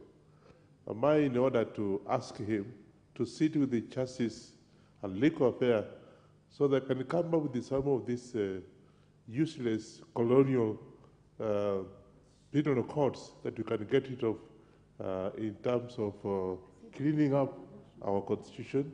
Is it in order that to ask him to do that? Because I've already contributed, and I can see everybody just talk about the all penal codes. Thank you. Honorable Wanyonyi. Honorable Wanyonyi, you have contributed to this bill, to the amendment. Well, you did not say that, but it's nothing out of order. But I would have said it better when you are contributing. Also, this bill was exposed to the relevant committee, and I believe those are some of the issues that were raised. And also, I listened to the Honorable Gikaria when he was moving the motion for amendment of the Penal Code bill. He also raised that there are many other sections of the Penal Code Act that require amendment. Honorable members, it is now time to adjourn the House, and the time being 1 p.m., this House stands adjourned until today, Wednesday, the 5th of July, 2023, 2:30 p.m. Thank you, honorable members.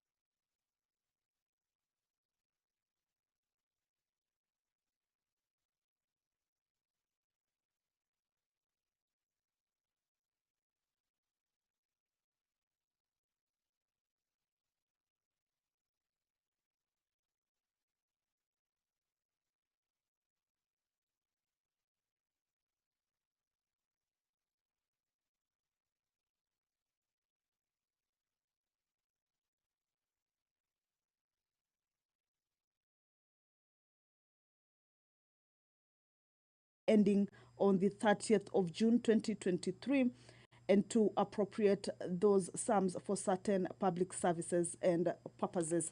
That is a procedural motion with regards to that bill that will have its publication period reduced from 7 days to 1 day. And this will, we also have the bill lined up for its first reading at the National Assembly chambers this morning. Then the bill is also set to be read for the second time, or to get into the second reading stage. This morning, members of the National Assembly will be proceeding on a committee of the whole House to consider 4 crucial bills This is the supplementary appropriation bill number 2. There's also the Equalization Fund Appropriation Bill originating from the Senate Bill number 2 of 2023. The County Allocation of Revenue Bill, also originating from the Senate, as well as the Appropriation Bill from the National Assembly.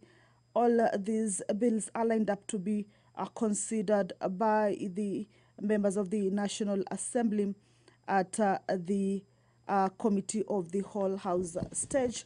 This is after the Supplemental Appropriations Bill is tabled for first reading and then proceed for second reading stage.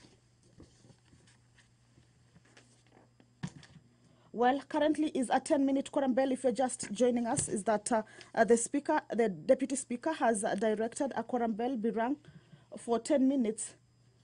This is to allow the members who may be within the precincts of Parliament and yet to get to the chambers to be able to walk in.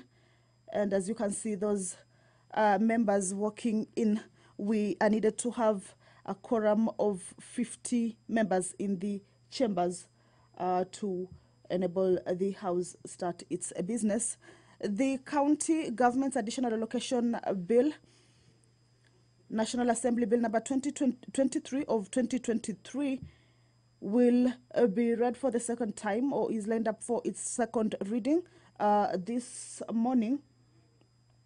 And this bill provides the additional allocations to county governments for the 2023-2024 financial year, and to count and responsibilities of national government and county governments pursuant to such allocations.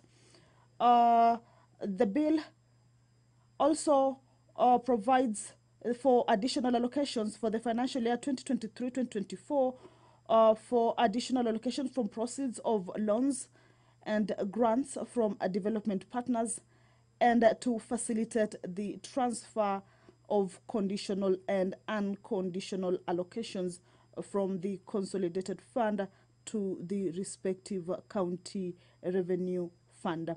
The bill will be obligating each county treasury to reflect all transfers of conditional allocations by the national government to the respective county government in its books of accounts. That is a bill that is lined up for the second reading stage in the National Assembly chambers this morning, and that will be considered once the House gets to that particular stage.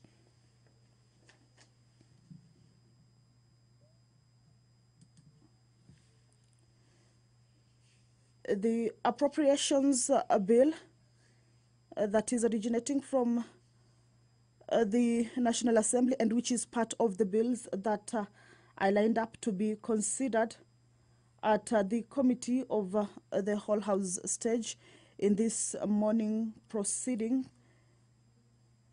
is that it seeks to provide for appropriation of monies for the year 2023-2024. And the bill also provides for issuance out of the consolidated fund of sum of 1.7 trillion Kenya shillings required to meet public expenditure during the financial year ending on 30th of June 2024. The clause also appropriates the money granted for services and purposes specified in the schedule, which is based on the approved estimates for the financial year 2023-2024.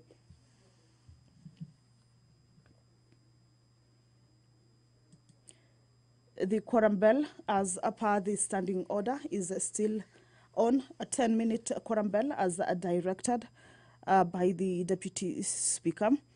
And once the quorum is achieved, then the Sergeant at Arms will alert the Speaker, and then the Speaker will call the House to order and start the business of the day. The Equalization Fund, Senate Bill number 2 of 2023, part of the bill that will be considered at the Committee of the Whole House stage this morning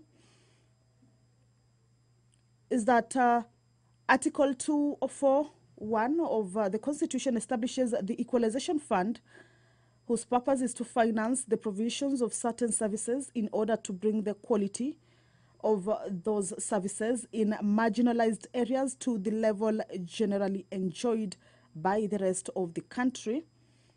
And the principal object of this bill is therefore to provide the administrative structure for the management of the Equalization Fund and to establish the criteria through which projects contemplated under Article 204(2) of the Constitution are identified. A critical provision in the bill seeks to extend the pendency of the fund in accordance with Article 204(8) of the Constitution, again cognizant that the period contemplated in the Constitution on the life of the fund will soon come to an end before the fund has achieved its purpose. It is critical to extend the time limit for the fund in order to ensure the purpose of the fund is met. The bill further indicates that the Equalization Fund will be used only to provide basic services, including water, roads, electricity, and health facilities, the services to which the fund applies are functions of the county governments. The bill therefore affects the powers and functions of the county government, and it is therefore a bill that concerns counties in terms of Article 110(1) of the Constitution.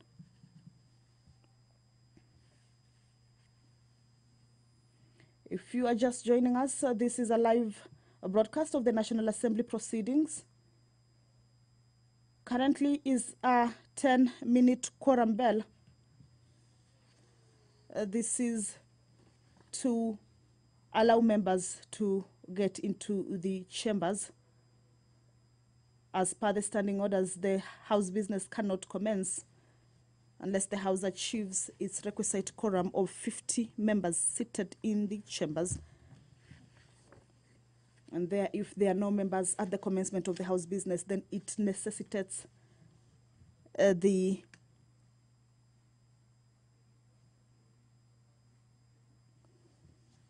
quorum bell.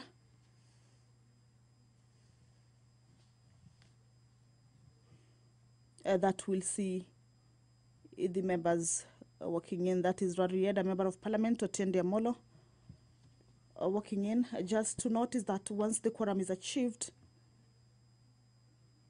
the Sergeant at Arms, of course, will alert the Speaker for the House to be called to order for the commencement of the business.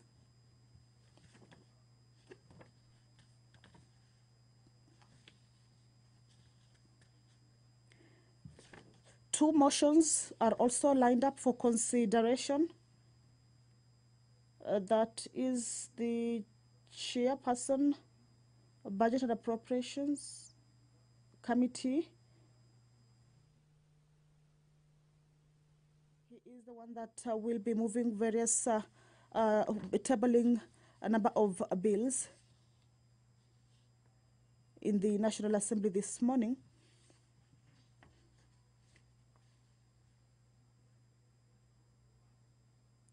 Members, they are trying to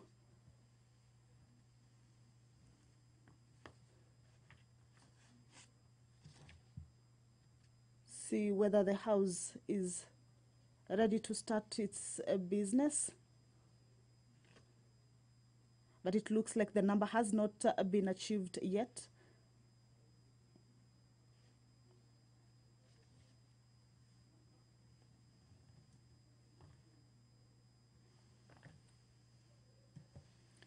If the quorum is achieved, then we will go direct to the business of the day. The two motions Lined up for consideration also at the National Assembly this morning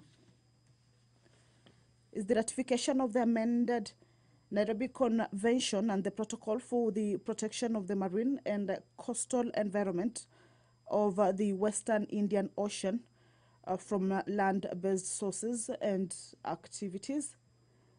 This is a motion by the Chairperson Departmental Committee on Environment, Forestry and Mining, and will be seeking to have the House approve that a particular ratification of the amended Nairobi Convention and the protocol for the protection of marine and coastal environment of the Western Indian Ocean from land-based sources and activities. Again, the chairperson for the Departmental Committee on Environment and Forestry will be moving this motion on the ratification of the Kigali amendments on the Montreal Protocol on the substances that deplete the ozone layer. That is a motion that the chairperson or the committee will be seeking to have the House approve that particular ratification of the Kigali amendments on the Montreal Protocol to the substances that deplete the ozone layer.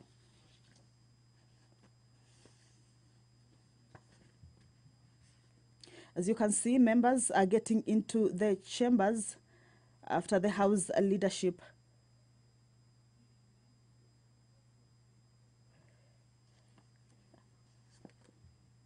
started to whip the members to get into the chambers, but the numbers seemingly not achieved yet. So we will continue with the quorum bell. If there are any members who are within the precincts of Parliament, then the bell is to alert them that the House is lacking the needed number so that they could be making their way to the House chambers.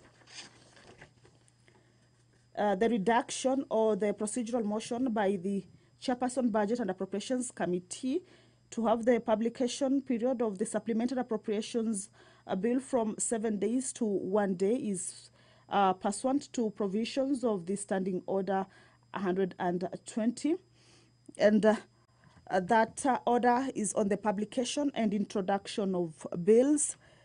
It indicates that a bill shall not be introduced in the House unless it is signed by the member or committee in charge of it. It contains the names of any co-sponsors if it is jointly sponsored. The bill, together with the memorandum referred to. You may proceed.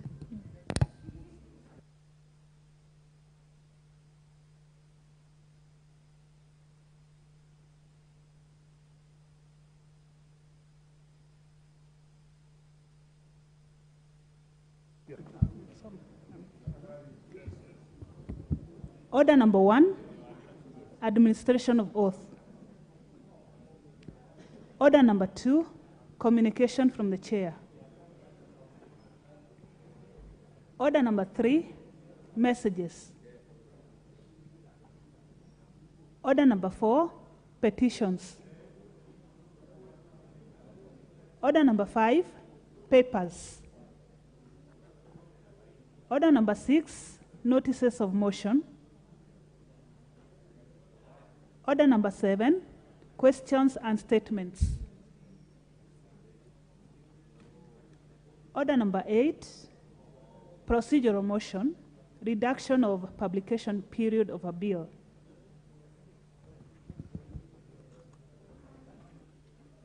Chairperson, Budget and Appropriations Committee, Honorable Didi Nyoro.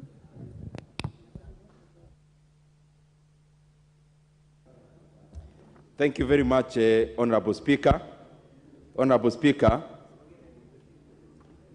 I beg to move that pursuant to the provisions of Standing Order 120, that this House resolves to reduce the publication period of the Supplementary Appropriation, that is number 2 Bill, National Assembly Bill number 31 of 2023, from 7 days to 1 day. Honorable Speaker, the reason for doing this is because, as I said yesterday when we were moving a similar motion, Honorable Speaker, this June is usually a very heavy month for us as Parliament and as the House, as it is also for the Executive through the Treasury, because there are so many things to consider around the same period. Yesterday we considered the finance bill. We have been considering the budget estimates. Honorable Speaker, we are still considering the county, the CARA, the equalization fund bill, and several other bills, Honorable Speaker, that are towards the public finances of this country. And that is why, Honorable Speaker, I am seeking to reduce this period, and especially lastly because the debate we'll be having on supplementary 2 would not make any sense if we actually don't conclude the debate today. Simply because next week, end of next week is 30th June, and the year of 2022-2023 will be lapsing, and therefore, Honorable Speaker, I seek that we reduce this period so that the work we have been doing and will continue to do in regards to supplementary 2 can actually make sense in terms of actualization. Honorable Speaker, I seek to request the very able chairman for Blue Economy, Water and Sanitation, the Honorable Bowen Kagongo, to second.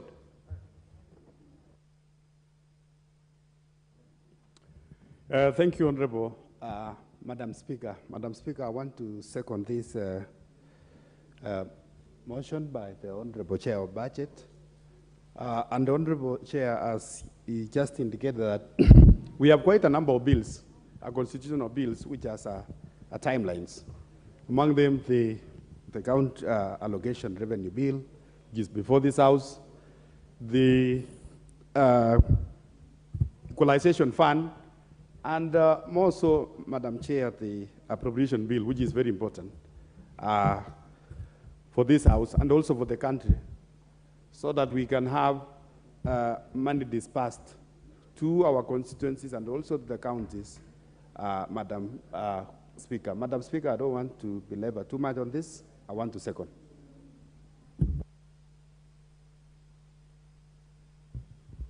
Honorable members, I now propose the question that pursuant to the provisions of Standing Order 120, this House resolves to reduce the publication period of the Supplementary Appropriations Number 2 Bill, National Assembly Bill Number 31 of 2023, from 7 days to 1 day. Honorable members, I now put the question that pursuant to the provisions of Standing Order 120, this House resolves to reduce the publication period of the Supplementary Appropriation Number 2 Bill, National Assembly Bill Number 31 of 2023, from 7 days to 1 day. Will as many as of that opinion say aye? Aye. Will as many as of the contrary opinion say nay? The ayes have it. Order number 9, the Supplementary Appropriation number 2 Bill, National Assembly Bill Number 31 of 2023, first reading. A bill for an act of Parliament to authorize the issue of certain sums of money out of the Consolidated Fund and their application towards the service of the year ending on the 30th June 2023, and to appropriate those sums for certain public services and purposes. Order number 10, the Supplementary Appropriation Number 2 Bill, National Assembly Bill Number 31 of 2023, second reading. Honorable Dindi Nyoro. Thank you very much, Honorable Speaker. Honorable Speaker, I seek to move that the Supplementary Appropriations Number 2 Bill, that is National Assembly Bill Number 31 of 2023, be read for a second time. Honorable Speaker, the bill that we are considering today, which is the Appropriations Bill in regards to Supplementary 2, is a bill that is actually only considering a net reduction of around 24 billion Kenya shillings for this financial year that we are heading, which is year 2022-2023. Honorable Speaker, the essence of this kind of supplementary that comes in the wee hours of the year is basically to align the government expenditure and revenues, because, Honorable Speaker, as members are aware, budgets are usually projections. Budgets are not static. We project to have this kind of revenue, and therefore we budget our expenditure based on the projected revenue. As the year comes to the close, the amount of money we are likely to collect as revenue becomes clearer and more accurate. We move more closer from approximate to accurate figures, Honorable Speaker.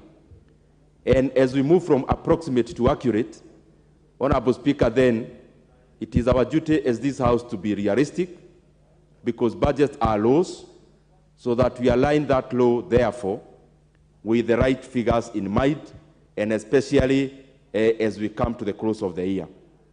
Honorable Speaker, this bill, whatever it is seeking, and I'm sure we debated in the second reading of the report, is a gross reduction in terms of development expenditure by around 34 billion Kenya shillings, and at the same time we are adding recurrent expenditure to a tune of around 9 billion Kenya shillings.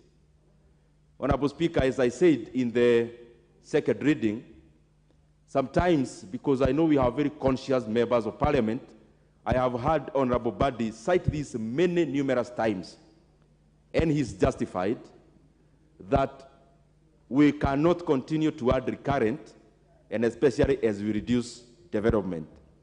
But I gave the justification as the reason that there are some recurrent expenditure that are actually capital in nature. If you look at and peruse the appropriations bill that you are considering, there is an additional recurrent in regards to the education sector. This money is not going into travel, it is not going into the other frivolous expenditure, it is actually going into salaries of JSS teachers, and therefore this kind of recurrent that capacitates our labor force, Honorable Speaker, cannot be put at the same line as the general O&M that we know of that usually constitutes recurrent. And therefore the recurrent we are talking about, Honorable Speaker, is recurrent that actually capitalizes the Kenyan people in terms of education, because labor, being our top factor of production, is only refined, is only made better, value is added on it through education. Honorable Speaker, also, there are several other things, especially in the recurrent, given the period that we are considering this bill, or we have been considering it. In the recent past, we have had the necessity to be able to draw money from the Treasury to support those of us as Kenyans who may need support in terms of food. And Honorable Speaker, some of those monies in recurrent form is actually going into that sphere. I want also to cite something else and to bring to the attention of members. And I said this, it is not bad to repeat so that we actually get the sense of it. I was talking today with Honorable Gikaria about, because he oversights departments or MDAs that could actually be very rich in A&A. Honorable Speaker, we noted in the consideration of this bill, and also we commented the same during the second reading, that there is a deliberate decision almost cutting across all the MDAs to understate A&A. Honorable Speaker, this country is very rich. Through the position that we are in, serving this House and serving the people of Kenya, I have actually come to a conclusion, except the departments that actually offer pure public goods, like security, public health, and also basic education and such. Honorable Speaker, majority of our MDAs could actually run without drawing from the exchequer or the consolidated fund. This country is very rich. This country has a lot of capacity through the institutions of government to collect A&A, that is appropriations in aid. And something we noted that is making me make this point, or driving me towards making this point, is that we always have a gross underestimation of A&A every time, Honorable Speaker, that we are considering the main budget. And therefore, then what happens? In this scenario that you have supplementary 2, then MDAs show up requesting Treasury to be given permission to expend resources which are in A&A form. And Honorable Speaker, you know that is very tempting. When an MDA comes, they are not requesting for any money, they are just requesting for authorization, then it becomes very tempting to give them authority. Honorable Speaker, what we resolved at the Budget Committee is that going forward, we'll be basing the projections of A&A through the recently collected A&A, not through the projections that are made by the various MDAs. Lastly, Honorable Speaker, there is a tendency also we have seen of very low absorption rate of projects or resources in projects that has got a component of foreign funded. Any project with a component of development partners who are foreign has very low absorption rate, basically because of the processes and at some time also the delay in availing the part of the exchequer in terms of counterpart funding. Honorable Speaker, we may seek to enhance this in future by trying to be much more forward-looking in terms of when there is a conceptualization of a project, then we need to be aware of it early as government and as a people of Kenya so that we have very resources for counterpart funding so that then we can be able to draw on the resources that are availed by development partners. But across board, Honorable Speaker, basically, when a supplementary estimate, like a supplementary budget comes, like the one we are considering, there are always only few options. You either draw back in terms of expenditure, or then you expand your deficit. And I think we have made a unanimous decision as a country and as this House that the whole of borrowing is already too deep. We cannot actually conceptualize digging it further. And therefore, the resort that we had, Honorable Speaker, is to reduce the expenditure, though marginally, so that we do not continue over borrowing. And I want to make it also very clear as I wind up, Honorable Speaker, in the consideration of yesterday, of the same, I stated some figures, and I want to repeat them here for clarity. Last year's deficit in the printed estimates, not the revised, was Kenya shillings 860 billion. Honorable Speaker, around or before elections, 200 billion Kenya shillings had been spent under Article 223. And when you spend under Article 223 without a commensurate revenue stream for that expenditure, that clearly expands the deficit. And therefore, for clarity's sake, the deficit we have been dealing with this financial year is actually 1.1 trillion Kenya shillings, Honorable Speaker, which is much higher in terms of deficit to GDP ratio. On the printed, it was 6.2. It is much higher when you add in the 223. The financial year that we have been budgeting, which will be debating the appropriations bill later on today, Honorable Speaker, we have been able to draw that down from 1.1 trillion Kenya shillings in terms of deficit. And the next financial year, we are coming only to 718. Honorable Speaker, we are moving from 6.2% of our GDP in terms of deficit. We scaled that down in the supplementary one to around 5.7% of our GDP. Year 2023-2024, we have come much lower, even below the projections of IMF and the other Bretton Woods institutions. We have come down to only 4.4% of our GDP.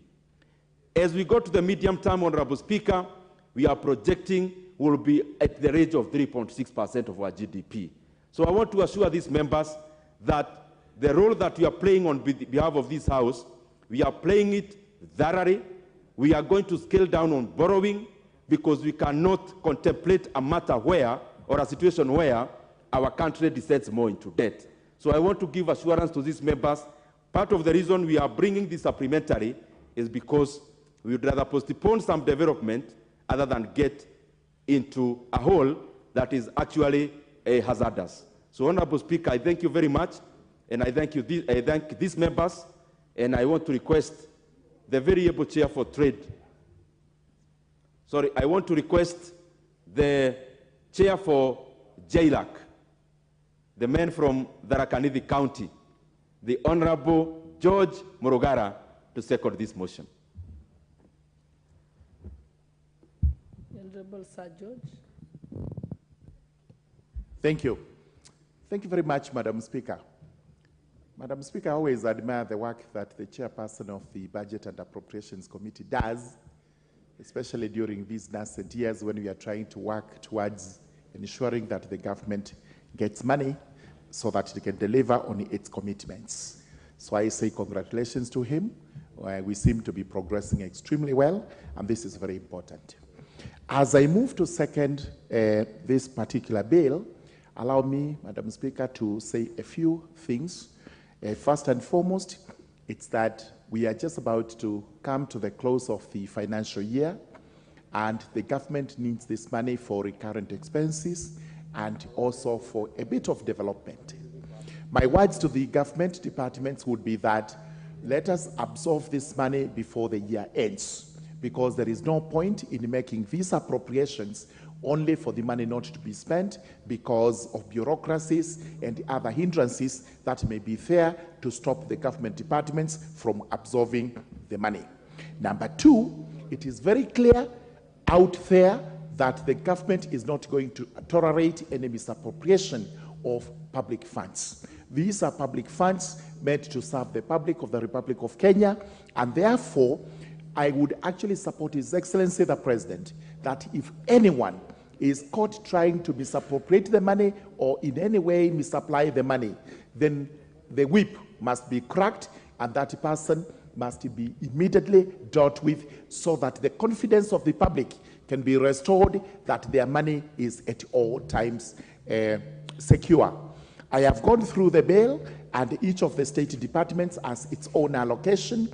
Let the department actually do what they're supposed to do with this public money under this particular law so that we do not have any misfeelings out there, misgivings about how the money is being spent, because this is our money. With those remarks, I beg to second.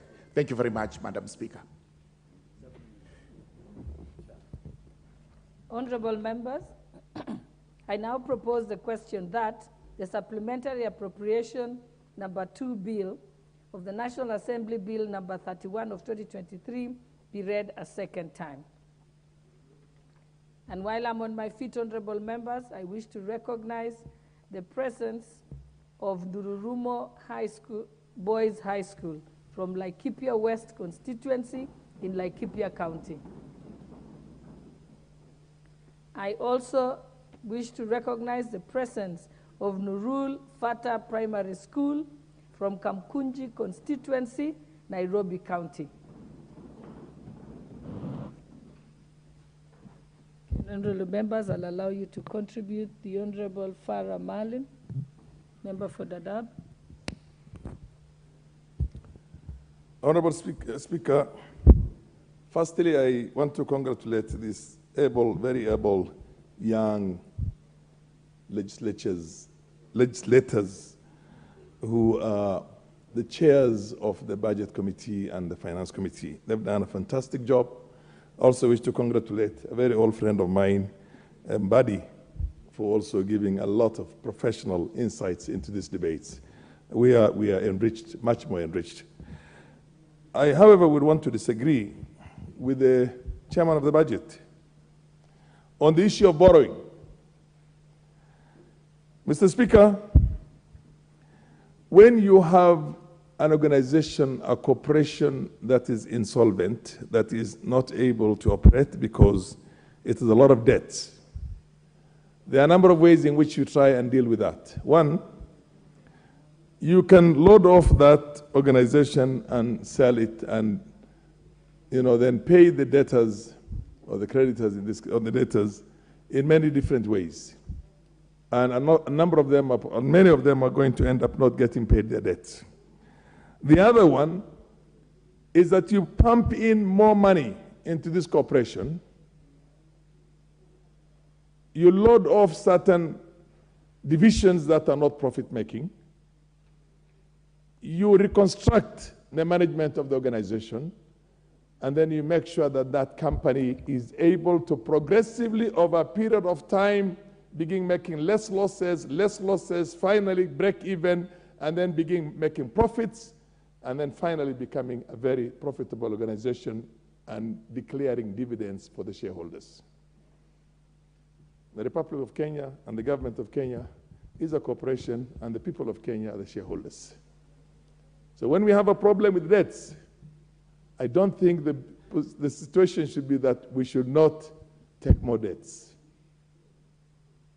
You take more debts, you restructure the management of public affairs, you put up more infrastructures, you enable business and all the different sectors of the economy to improve and thrive, and progressively you're going to make profits and the country is going to do very well. Every time when there was a Great Depression and the Americans were lining up for soups in the streets, what did Franklin Delano Roosevelt do? He pumped in money into the public sector. Billions and billions. What was called the Great Deal, or the New Deal those days. Today, as we talk, Japan, which is one of the most powerful economies in the country, has a public debt that is 63% of its own GDP. We have a public debt right now, total public debt, which is below 70% of our GDP. I think it's in the 60s, am I right? 62.5. The US has got an economy right now, a GDP of 24 trillion. The total US debt today is 36 trillion. 170% of its own GDP. What I think we should do, when you borrow money, even for your own business, and you use that money to go and marry a second wife or a third wife, or go and put up a big house in Karen, or go and enjoy yourselves, the consequence is bad because you're going to be auctioned. The same is also true for a government. If there's a lot of corruption, a lot of stealing at the highest level of the government itself, like what we have experienced for the last 10 years under Jubilee government, then of course the consequences becomes very bad. But if we're going to change that and have a serious prudency in the management of public finances, then we can go on an ambitious infrastructural development in this country and put up industries and do all sorts of things to make sure that we have an economy that is growing and growing at a very fast rate. Mr. Speaker, Madam Speaker, when we got independence, a few years after we got independence, South Korea, a country where I visited and I had the opportunity of doing a program in my master's in business administration in one of their top universities there. The only thing they had those days was seaweeds as the only resources that country had at time of independence. But they got a very brilliant general called Park Chung-hee, who took over through a coup, but then who came to Kenya, borrowed $1 million from the first president of this country, and used that $1 million to travel the whole world, negotiated loans with all the developed world, sent in 3,000 young South Koreans to go and study critical fields, engineering, and came back and implemented it. Today, their GDP is 2.4 trillion, our GDP is 100 and something billion. Because he did not steal. When you have a political class that it becomes the richest in a country, where you have the richest person in the country or the richest family is the first president's family, the second richest is the second, the third richest is, and progressively like that, then people don't have to go and invest in industries. You go and invest in politics. You go and invest in politics. So those are the areas. We've got 20 million acres of land that is idle, most of it grabbed by people who are politically connected. We have a farming community in this country that's able to turn around things. Take back that land, allocate it to 1 million farmers in Kenya. Each one of them has got a family of 10 or 8. You will see how the economy is going to go over the roof. They will produce and produce big time. We had a coffee industry in which we were producing 143,000 tons 30 years ago. Today we're producing less than 42,000.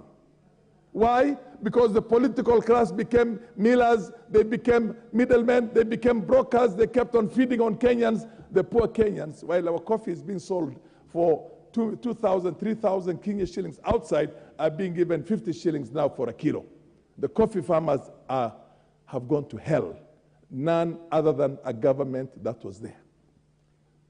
Madam Speaker, if this country wants to develop, if we are serious as members of parliament to are able to legislate in this country and change things without any fear, without any favor, with a lot of sacrifice and patriotism, we can change this country for the better in the shortest possible time. In the shortest possible time, if you do the right things. We can invest, we can borrow heavily from outside, but invest in the appropriate industrial undertakings in this country so that this country becomes an industrial country in the shortest possible time. But if we're going to invest and take the Euro bonds and steal it, take another bond, go to commercial banks because these are the only people who give kickbacks. Go and put up white elephant projects like SGR because there's money that's going to be given in that. Then we have a problem. Then we have a serious problem. The problem is not because the nationals of these people are not hardworking. The problem is not because we don't have a potential. The problem is because you have a corrupt, God-forsaken, damned political class. And we are part of that political class, for information. We are part of that political class. So my position is, young man, you have done a good job. The MP for Kandara, am I right? Kiharu, where the great Matiba came from. But for God's sake, go back to the Hasala government and come up with the right programs for Kenyans. We cannot be in a country where the tea farmers, our tea farmers, we still have farms that are going to be in the hands of foreigners and multinationals for the next 1,000 years and we call ourselves independent. No, take back those farms and allocate it to the same people who have the right, the indigenous people of that area. The smallholders will do a good job. But then if you also go and participate in that and take your own farm and you are a president or a deputy president or God knows who you are. Let him have 1 minute. And you think you can do that? That is wrong. That is wrong. And by the way, if you don't do it, I promise you today, if this government, Hasala government, does not become a serious Hasala government, I'll run for the presidency in 2027, and I'll campaign on what I'm campaigning, and I'm going to win, and your government will lose. So the best thing, what you have to do, become a serious Hasala government and address the areas I'm talking about. Give back the tea farms to the indigenous Kalenjins, poor people who have been taken over their land. I'm telling you, don't look at the relationship you're going to have with what you call the British, the Americans, whatever it is. They came, they took our lands without us giving them a permission. We want it back now. And we can produce and get more money. You have what you call, listen to me carefully. They have a whole chain. The importers are the same company. The exporters are the same company. They have what you call transfer, the resellers.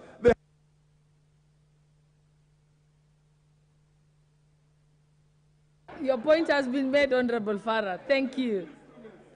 Thank you. You've made your point. Okay, half a minute. I'm not campaigning. I don't want to run for the presidency. I'm too old for it. But if you don't do a good job, I'll run for it. The same thing. The flowers. Look at follow the flowers. Investigate what happens with the flowers. The price is given. Our girls and boys are earning peanuts, and they're coming with those diseases because of the chemicals they use.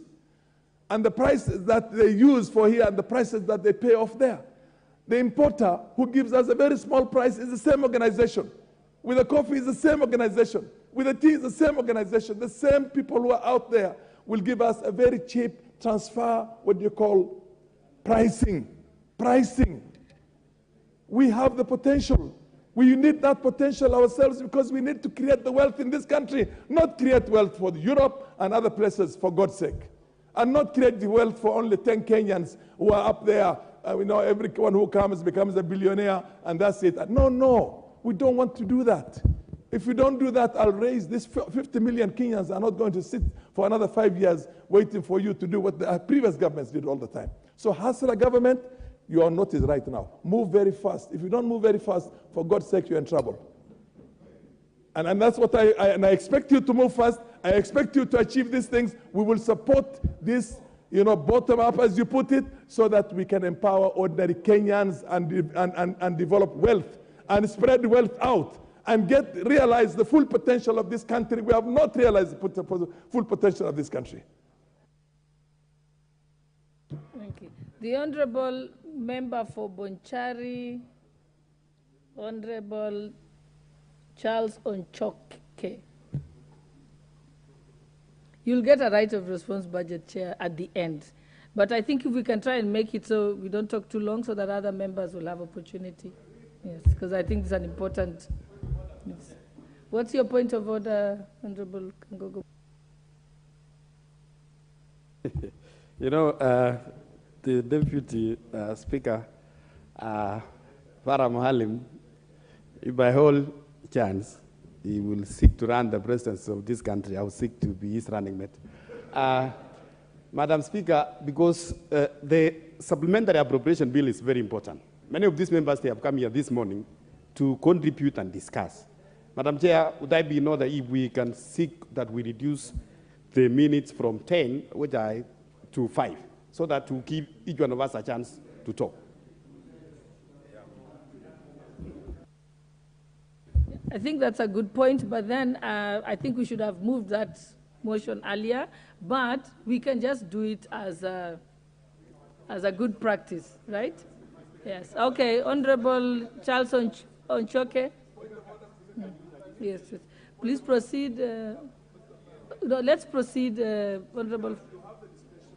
Yes, yes, yes. But I don't want to exercise my discretion. I want to see if only if members fail to self-regulate. Yes. Member for Bonchari. Thank you, Madam Speaker. And I rise to contribute to this motion and thank the Chairman for Budget for his excellent presentation on this matter of the supplementary budget. Madam Speaker, I'm being intimidated. I seek your protection. It's true that what you see in government accounting, all the numbers that you are treated to, are largely inaccurate, and that's what the Chairman has spoken to. And this has gone on for many years, and I speak this out of experience, having worked in the Treasury, so that you're going to find many agencies, MDAs, understating some of the revenue lines. And that also can go to the expenditure side. So where we have a situation where the accounting is not accurate, we don't get the accurate information, that goes to the debt. The debt is not properly accounted for. We're not sure that the numbers we talk about are accurate. It may well be that the country is in serious debt position level. So, as we are discussing this, it will be very important going forward that the Treasury and all the MDAs improve their financial management and record keeping. The unrealistic projections are going to affect the way we manage our affairs in the country. If it's not realistic, there's going to be revenues falling short or the expenditures shooting what has been indicated in the statements and the numbers that have been approved by Parliament. The pending bills are going to be a problem as they are at the moment if they are not properly accounted for, Madam Chair, Madam Speaker. One other thing, Madam Speaker, that we see going on in government is the efficiency or lack of it in managing public finances. You get a lot of stories, you hear a lot of the conversation going around about the wastage and privilege, the hemorrhage, the resources that we are collecting, so that we want to come to a level, a situation where all this is taken care of, the leaks are sealed, so that what is meant for this country comes in, is accounted for and used for the purpose for which it's intended. Whereas there might have been problems in the past, let that not be an excuse or a scarecrow or some boogeyman for not us to focus on what's happening at the moment. We should take note of what happened in the past and also be very, very vigilant on what's happening at the moment, so that we can get and break away from the bad past and be able to play our role of oversight, so that Kenyans get value for the money that is collected from the taxes. Osoro is harassing me, Madam Speaker. And one other thing that is happening, particularly in Bonchari, and I think I can speak for the whole country, the healthcare is in a problem.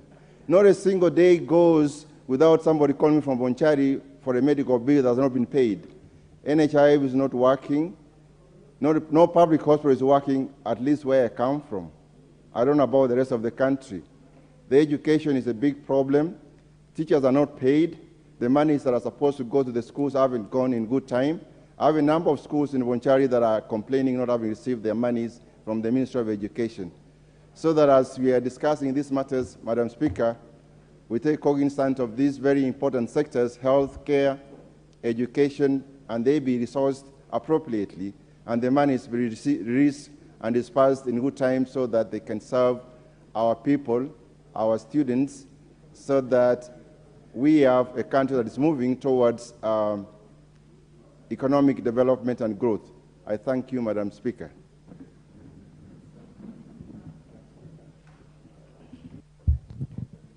The Honorable Member for Moiben,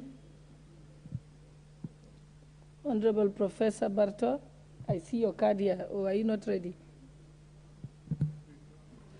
Yeah, and honorable members, like we said, let's keep it short so that more members can be able to contribute. And for those members who've already contributed, if you could kindly pull out your cards so that you can give others an opportunity to tafadhali.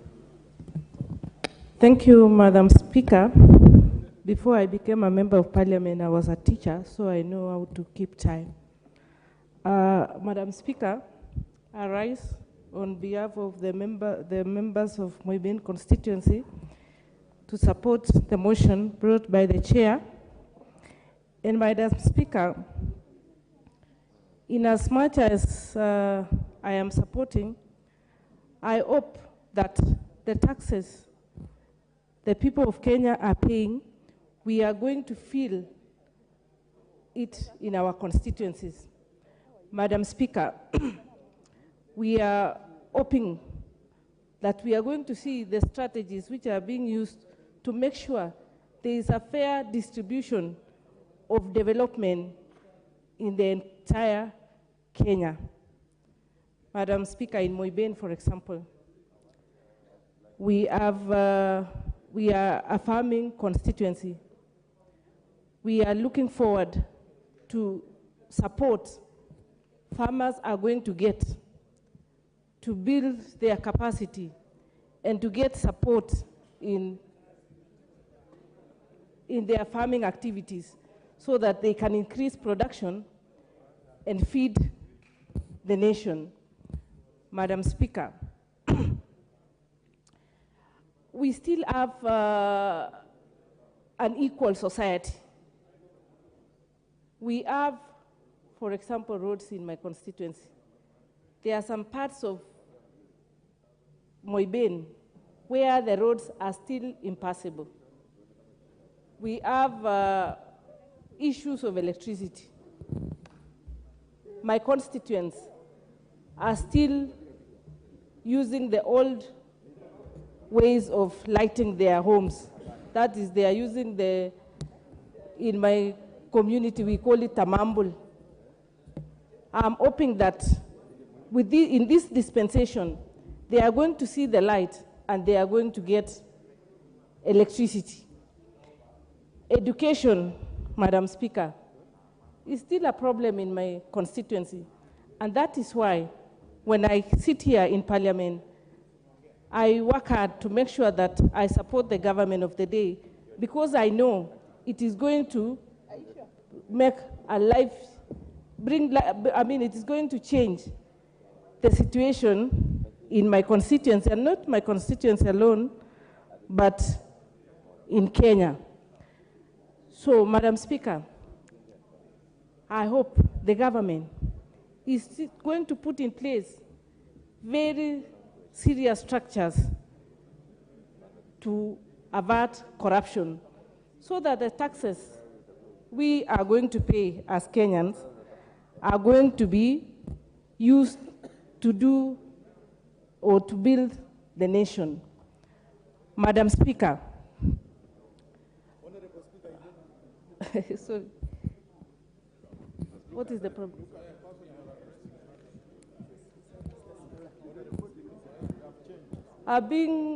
I'm receiving so many lessons from here, so I don't know which one to take. Honorable. Proceed. Thank you. Thank you. So, Madam Speaker, I was saying, oh, Mr. Speaker, Mr. Speaker, I was saying that we hope these taxes which are going to be collected by government are going to be used prudently to make sure there is development, not just in one constituency, but equally applied to all the constituencies. The other day, yesterday, there was an equalization bill which was being brought to Parliament. And when we looked at that bill, for example, we realized that in Kenya, there are places which are 2 worlds apart. There are some places which are very far in as far as development is concerned. And yet, all of us belong to this Kenya. So it is because of an equal distribution of resources since time immemorial that we have found ourselves in this situation. And I was even giving a situation of Moibin, which was not even captured in that equalization fund. Yet we still have roads which are impassable. We still have schools which are still using mud classrooms and with no electricity, with no water, and yet we are Kenyans and we live in Kenya. So, Mr. Speaker, I was proposing that as we take away this, as we tax the Kenyans, let the money be used or be distributed equally so that everyone gets a share of the cake of Kenya. Thank you, Mr. Speaker, sir.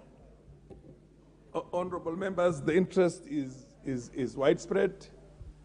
I wanted to put a question that if it's by the leave of the House, we can have only 5 minutes for every speaker. Honorable members, I put the question that we only allocate 5 minutes to every speaker. As many opinions say aye. As many opinions say nay. The ayes have it. Proceed. Omboko Milemba. Thank you, Honorable Speaker. I will not have a chance to have the many minutes you had now that you moved that motion. But let me begin, Honorable Speaker, by thanking you and also thanking the members. This season of budget, we have seen a lot of very high quality debate in the House, and I really want to love the members for that. Back to the matter of the supplementary appropriations, I would wish to say that, of course, these are the normal ways of mopping up monies that were not used within a financial year, and which then the government mops to see how to reallocate them and align the monies with the law and the Constitution as required by the PFM Act and the laws that govern budget. I want to laud the chair of the Budget Committee for having done a good work and having explained exactly what all these monies are about. But I would wish to say two things in a hurry or three things in a hurry about this. Number one, it is true that the budgets are estimates and therefore they cannot be exact. And that's why at the tail end of every financial year ending, we end up with these appropriations that mop up the other funds. But I want to be specific about the A&A monies, which most of the MDAs are not declaring in full. And this is where, Honorable Speaker, we are beginning the corruption. And this has been going on for the longest period of time. That MDAs don't declare the full amount that they are able to actually collect at their point, and therefore wait until when the government has given them enough monies throughout the year and then declare them later on so that they're allowed to spend these monies. And that's why you'll notice that between now and 30th of this month, there'll be a lot of workshops for all the MDAs we have and easy spending and furniture buying and things like those ones, which is something that needs to be fixed. And I want to tell the chair of the budget that this is something that has to be fixed and this parliament must fix it so that we control and we are able to give the correct estimates of what is collected by the MDAs at A&A. Number two, I want to speak about the projects that are co-funded by foreign aid and which have actually really punished it. Honorable Speaker, currently we have over 700 billion which we borrowed from outside and which is attached to support by the Exchequer, which we have not given our part of the deal. And therefore we are being not only surcharged for not using those particular loans, while at the same time we are not using the loans. So we have money outside there which the government committed to give its part of the bargain, but has not done so. I think this is one area again where the chair of the budget and budget must take care, because I rein in the individual ministries to see who are these ministries that are unable to absorb their monies, even after we have already signed the deals for the loans or for the foreigners to give us their part of the bargain. And if anything, some of them are dangerously done because they are only done for the sake of kickbacks. And therefore we get the loan far much earlier than the time we are ready to spend. Finally, Honorable Speaker, let me just make a reply, a small talk about what you talked about yourself, about Franklin Delano Roosevelt. That must have been 1933 to 1939. But I really thank you because most of the things you talked about when Franklin Delano Roosevelt, who is an extraordinary president of America, having ruled for a longer time than any other president would do, he brought in what maybe you did not mention called the 3 R's. And the 3 R's, he was really going for relief for the unemployed and the poor. And possibly I see this government very keen about relief for the poor and the unemployed. And you saw yesterday, it's about can we create more employment and more employment. And that's why I was happy with you when you said let's give them a chance. He also went for relief for the elderly, and which I saw a lot of it in the budget. And it seems, be that as it may, that we are on the right track. But above all, Honorable Speaker, in the last hour, he talked about the relief and support for the farmers. And I think that's what I'm seeing this government do. And that's how Franklin Delano Roosevelt was able to turn around the economy of America at a time when there was the Great Depression. Thank you, Honorable Speaker.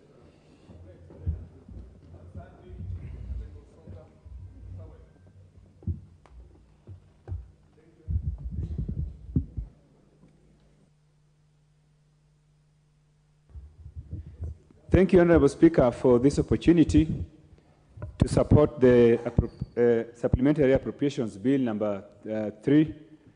And Honorable Speaker, I want to make the following observations. One, Honorable Speaker, even though this House, through the departmental committees, appropriates resources to MDAs and ministries, we have observed that the House does not engage in proper oversight and implementation of these budgets. And this is the reason why, Honorable Speaker, you realize that towards the end of the financial year, a lot of MDAs have not even begun implementing development projects. This is actually the reason why, in the end, you find that these supplementary budgets reallocate resources because they have not been spent. So I would like to urge this House to ensure that even though we allocate resources, we follow up to ensure that the projects are being implemented on the ground. The second observation I wanted to make, Honorable Speaker, is that there is continuous overestimation of revenue projections. Each and every year, Treasury says we are going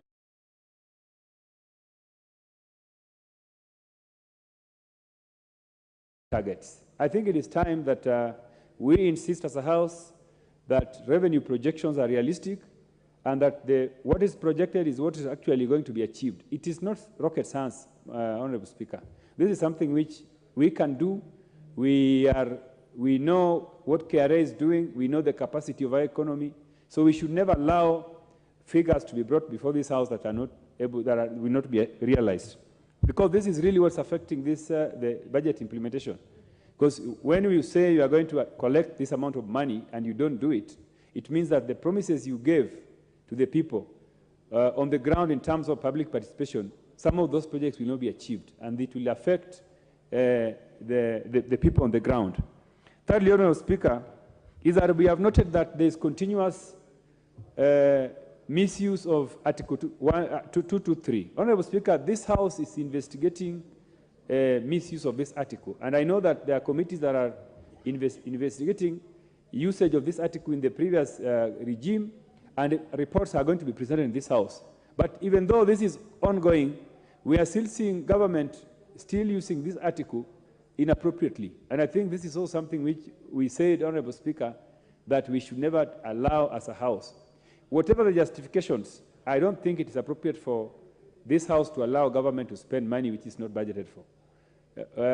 Unless it is serious emergency, but the resources that have been used on this budget in the area of Article 223 is not making sense. I don't think the government should have done that. I think let us be strict as a House and insist that the budget as approved in this House is what needs to be implemented. The third observation I wanted to make, Honourable Speaker, has to do with the absorption of donor-funded development projects. Honourable Speaker, this is a crisis. And Honourable Speaker, from my previous background, I worked in the banking sector. And I can tell you, Honourable Speaker, that donor-funded projects does not move very fast. They do not move very fast because of the involvement of the donors themselves. Because when a donor is giving you resources to do a project, they want to participate in the procurement process. They want to ensure that the company implementing the projects are their own companies. They want to regulate, how resources flow. And this is affecting development projects. Honourable Speaker, in my constituency, there's a project which is funded by World Bank. And this project has dragged over the years beyond the period which the project was supposed to last.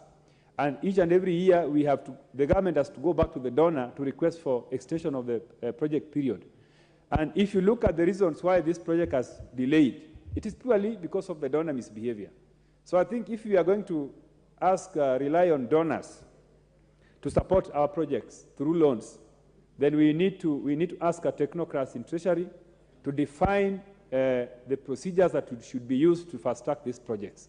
Otherwise, we are going to have huge development allocations from donors which we will never spend and which, in the end, is going to hurt the performance of our economy. Otherwise, thank you very much, Honourable Speaker, and I want to thank my chairman, my able and competent chairman, Honourable Ndindi Nyoro, for a wonderful presentation of this report. Thank you. Honourable Bowen Kangogo. Mr. Speaker, thank you for giving me this opportunity to support this supplementary appropriation too. And Mr. Speaker, like the chair of budget said, that this is just a realignment from the previous supplementary budget. Mr. Speaker, there is a lot which is still required, especially in the education sector. Mr. Speaker, there is a very little disbursement, especially on capitation of our primary and secondary schools. And with the passage of this supplementary appropriation bill, Mr. Speaker, is going to help, especially our schools which are really struggling because of liquidations. Mr. Speaker, there is a lot of pending bills. This government engaged a lot of contractors. People have been in the fields working on different projects. And with the passing of this appropriation bill, those people are going to be paid, Mr. Speaker, because some of them, they have taken loans, and there is need for them to be paid because of the work they have done. Mr. Speaker, I want to talk about the donor-funded projects. Like the Honorable Attorney said, that most of these donor-funded projects, they come with some conditions. Mr. Speaker, I'm the chair of Blue Economy and Water. And if you see, many of the stalled projects in water are donor-funded projects. These are projects which comes with a condition that the contractor must be from that country giving us the donors. For instance, we have a case of Italian cooperation projects, which has many of them, they have stalled because they are seeking to have Italian contractors to work on these projects. And this one, and it's not possible to operate, for them to operate from Rome and work or implement projects which are working in this country. Mr. Speaker, again, on the big projects, I think, Mr. Speaker, the ministries, before they engage on the huge projects like the dams in this country, there is need for them to acquire the land first.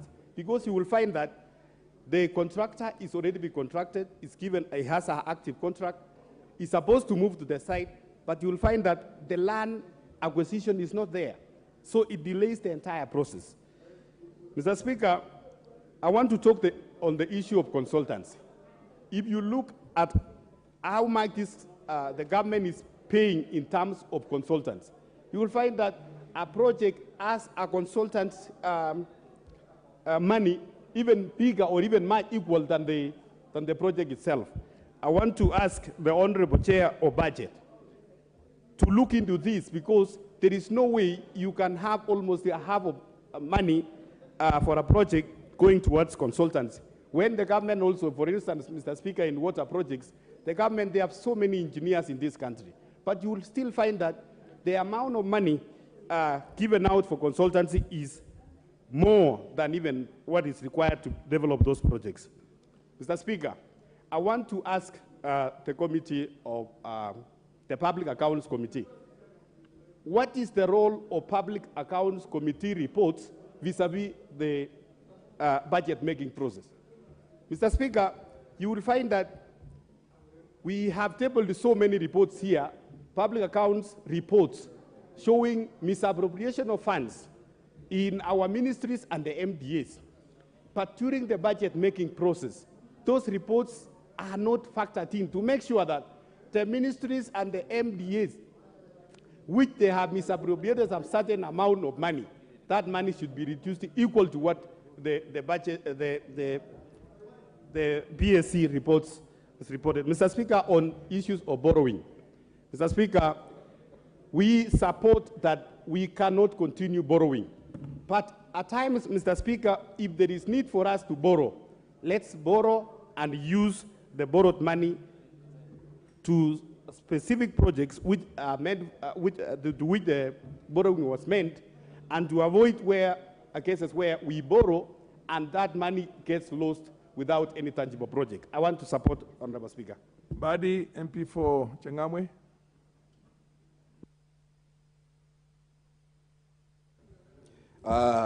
Mheshimiwa Spika, mimi ni mjumbe wa Jomvu.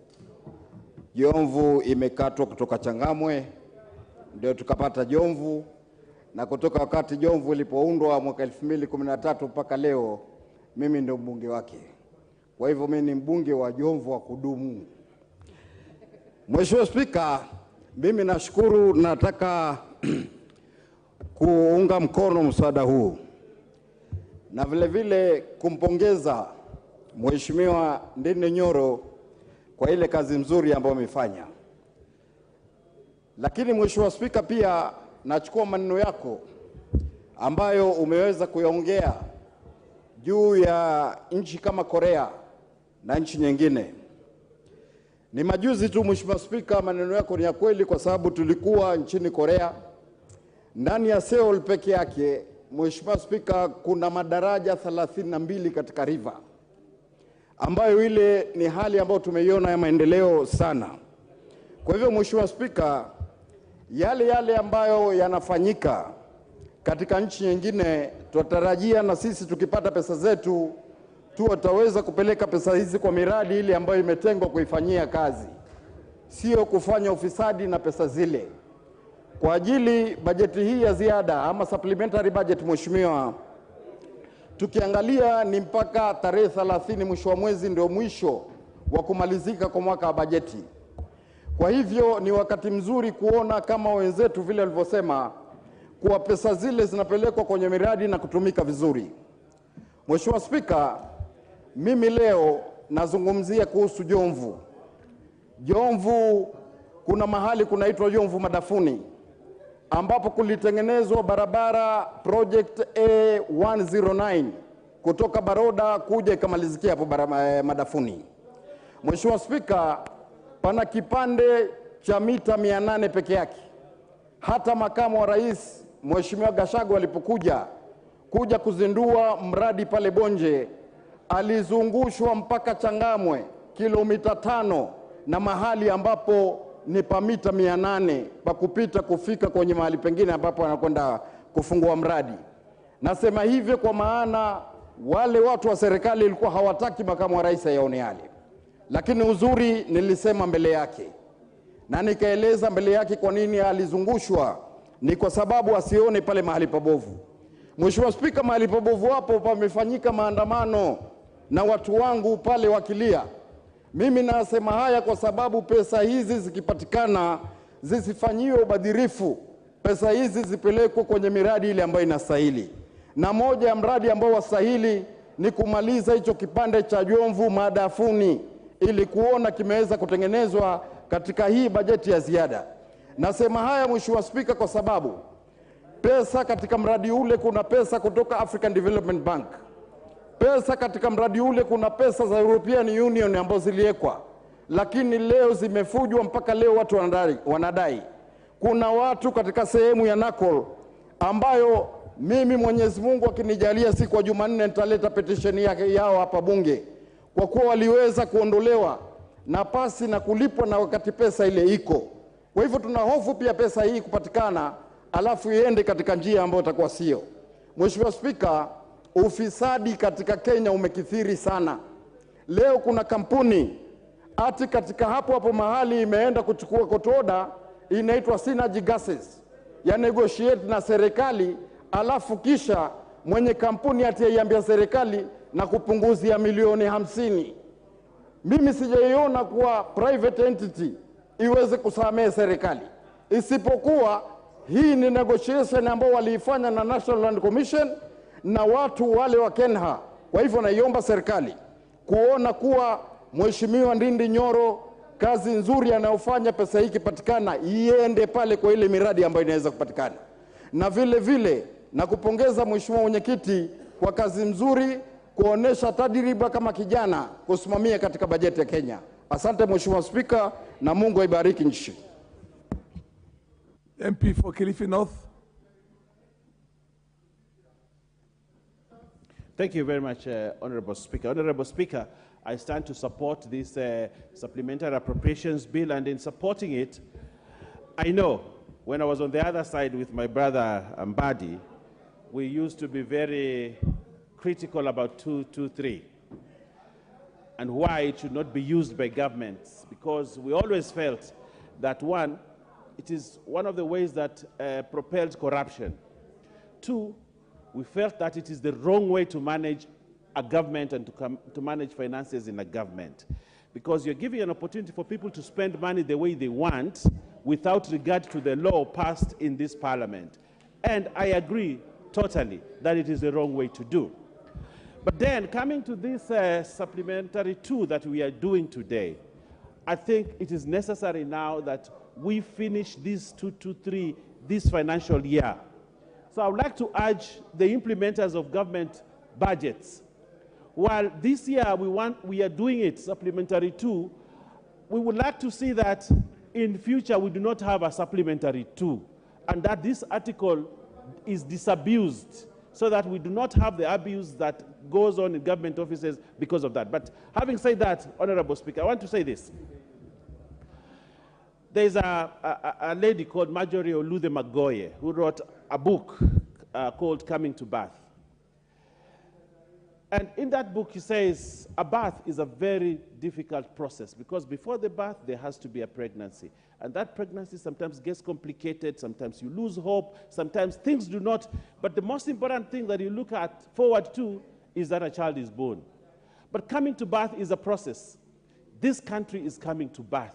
But the process will be painful, will be difficult, will go under the hills, under the valleys, will go all through those places. But I'm very optimistic that with this budget that my friend Dindi Nyoro is midwifing, and that our dear brother Kuria is midwifing the finance bill, I think this 13th Parliament will be counted as those that helped this country to come to birth. And I want to ask us, as a country and as a parliament, to look forward to the better days. It will be difficult. The pumps, the fuel at the pumps will be high. Many other things will be, but we need to look at the bigger picture, the long term. Why are we doing this? The long term is more important than the short term. The short term will be painful, but the long term will be gainful, and this country needs to look to that. Honorable Speaker, we are making reductions and we are making additions, and we're doing that in this appropriations bill that we're dealing with. But as we are doing this, I want from the podium of this parliament to tell government officials that have been given the responsibility to spend government money, to spend it wisely and for the benefit of the country. I want to ask government ministers and PSs whose docket this money will be put in to sit there and look at this money not as theirs, not as their families, not for their mothers, but money for the people of Kenya that must be spent prudently, properly for the growth and development of this country. That's what we want to see.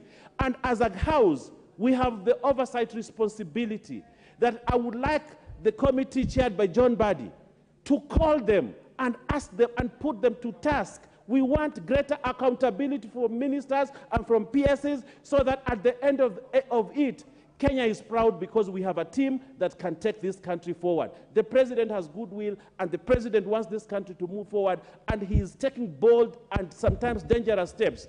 But the end game, ultimately, this country must rise and must come to birth in a fashion that everybody will be happy. Honorable Speaker, I would like to ask members here to cooperate with the chairman of the Budget Appropriations Committee. We pass this bill, we pass the other bills, and sit down and say, now let's make sure all of us work and support this government to achieve the ultimate goal, which is to take this country to the next level and to ensure the hustlers of this country are proud because we have taken them from the bottom to the higher end, because that's what we want, and that is what we want to achieve in these budget processes that we're doing.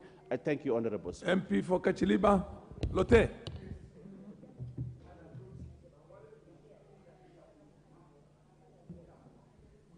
Okay, thank you. Mr. Speaker, I am rising to support the passing of this supplementary appropriation bill, number 2, with the following. Mr. Speaker, if we look at the reasoning of us having supplementary budgets, is for purposes of us trying to get a bearing from the budgets that have been done before, collecting and redirecting resources to the most appropriate area, Mr. Speaker. It is sad, Mr. Speaker, that as a House, we sit to look at budgets, approve them, and then allow the executive to be able to manage these budgets in a proper manner. Sometimes, Mr. Speaker, it becomes so saddening that when we sit here and be able to present our budgets and be able to approve these budgets, the executives sit and not do anything apart from running from one venue to another one with the tag of development, only for them to actually come to this House at the end of the financial year to ask for supplementary budgets.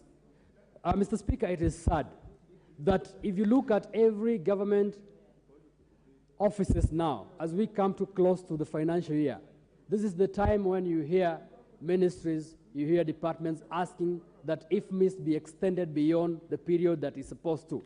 Why is it that at this point is when we ask that let IFMIS be allowed to be open? This is the time when there's a lot of traffic in our IFMIS systems in this country.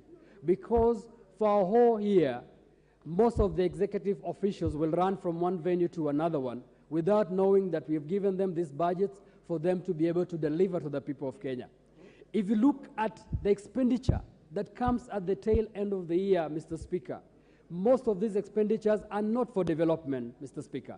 Most of them will want to print T-shirts. Some of them will want to actually even travel from one venue to another one in the name of workshops, at the expense of the development that these budgets are supposed to do. Because most of them are afraid of returning the monies, and so they want to show that they can be able to spend.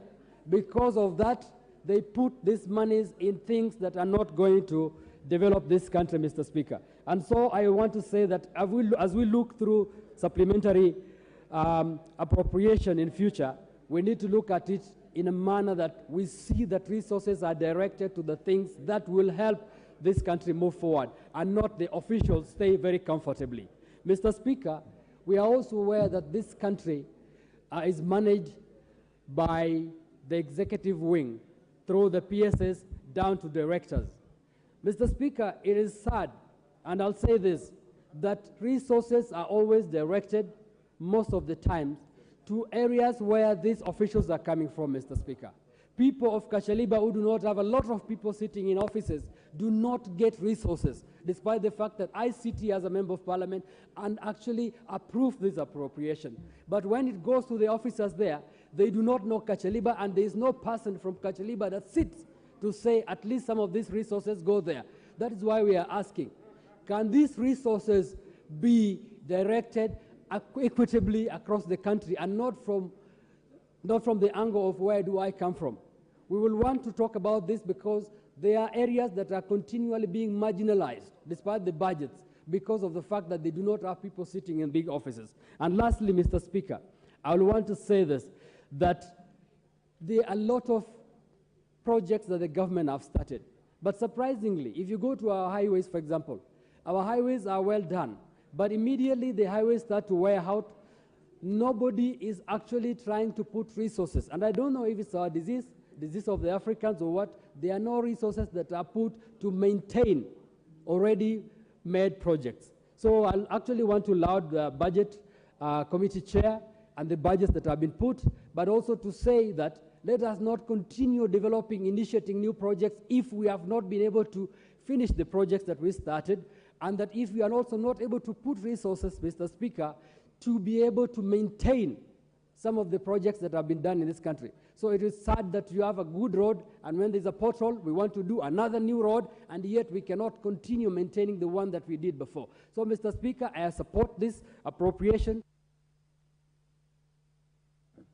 What's your point of order?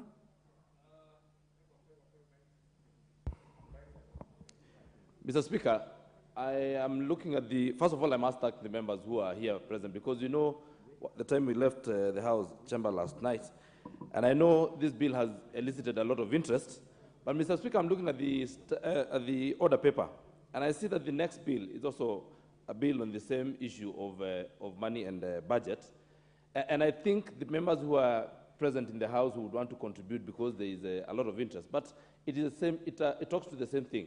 So I am standing on standing order number 95-1, and I'm asking that the mover be called to reply so that we move to the next bill, and the other members will be given the opportunity to contribute to this bill in the next bill. In the next order, Mr. Speaker, I submit.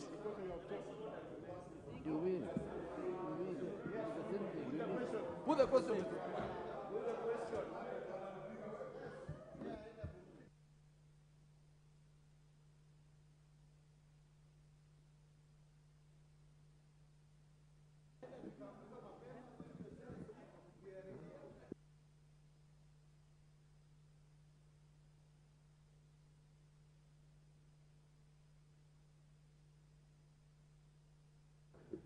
Okay, the Honorable, your point is taken, and the chair will act appropriately accordingly, but let's hear from Honorable Mbadi.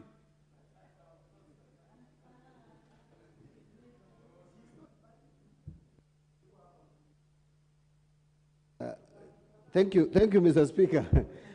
Mr. Speaker, I don't want to say much on this bill. I just want to start by mentioning the following. That Honorable Ndindi Nyoro is actually the 6th chair of this committee, both the current Budget and Appropriation Committee and the predecessor committee. The first one was Martin Ogindo, then we came to Elias Mbau, then Mutava Musimi, Imani Chungwa, Kanini Kega, and now we have Ndindi Nyoro. I must say that Ndindi Nyoro is coming out. I want to repeat this again as a very good member of this committee, because you explain a lot to members to understand what is contained in the budget estimates. But allow me just to say the following, Chair, Mr. Speaker.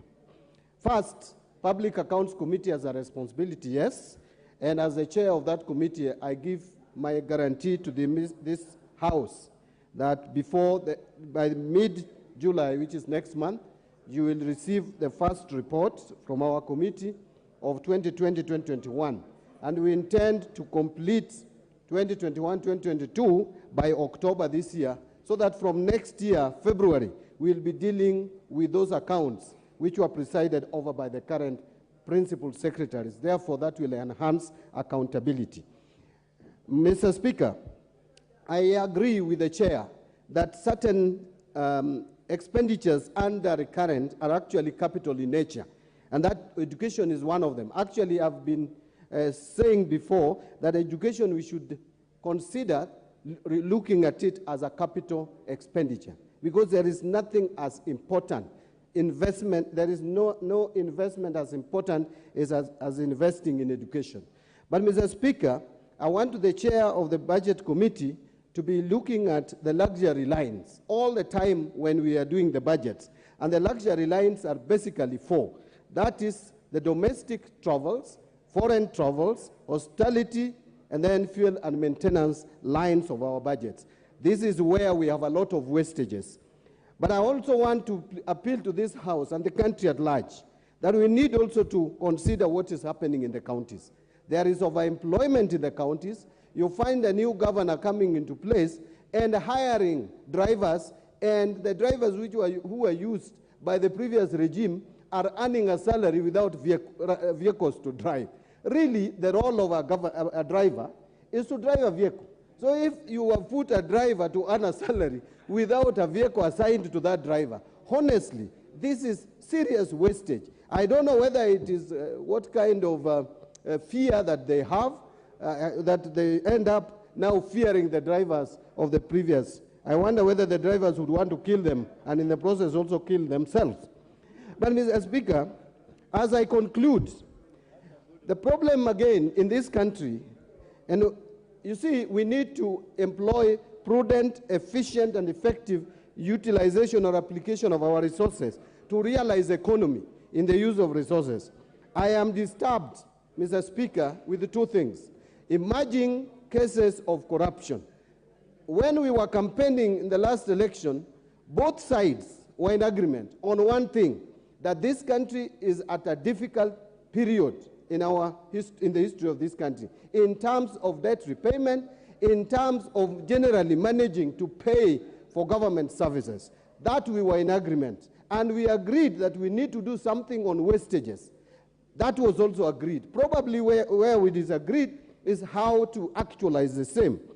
Fight against corruption must be prioritized. Mr. Speaker, we are seeing financing of luxury.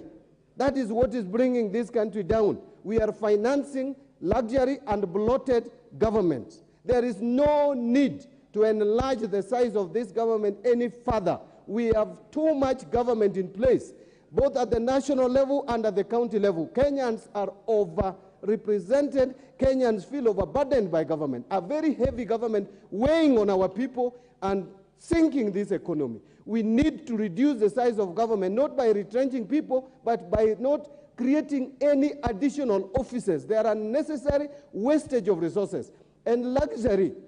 And I want to be very clear, my last comment. You find a cabinet secretary downtrodden everywhere. And like the one for where Honorable Kagombe comes from, the one for trade.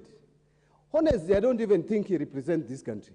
If what he's saying locally, Mr. Speaker, causes a lot. Mogaka, MP for West Mgrangu. Thank you very much, Mr. Speaker. I'm honored to also support this supplementary estimate appropriation number 2. And before I do so, permit me to also join my colleagues to thank the chair of the Budget Committee, as well as the chair of the Finance Committee, for navigating the country and this House to where we are today. This is the very first ever finance bill for this government, a bill that has attracted interest, unprecedented interest, and educated the entire population on how budget making is taken through.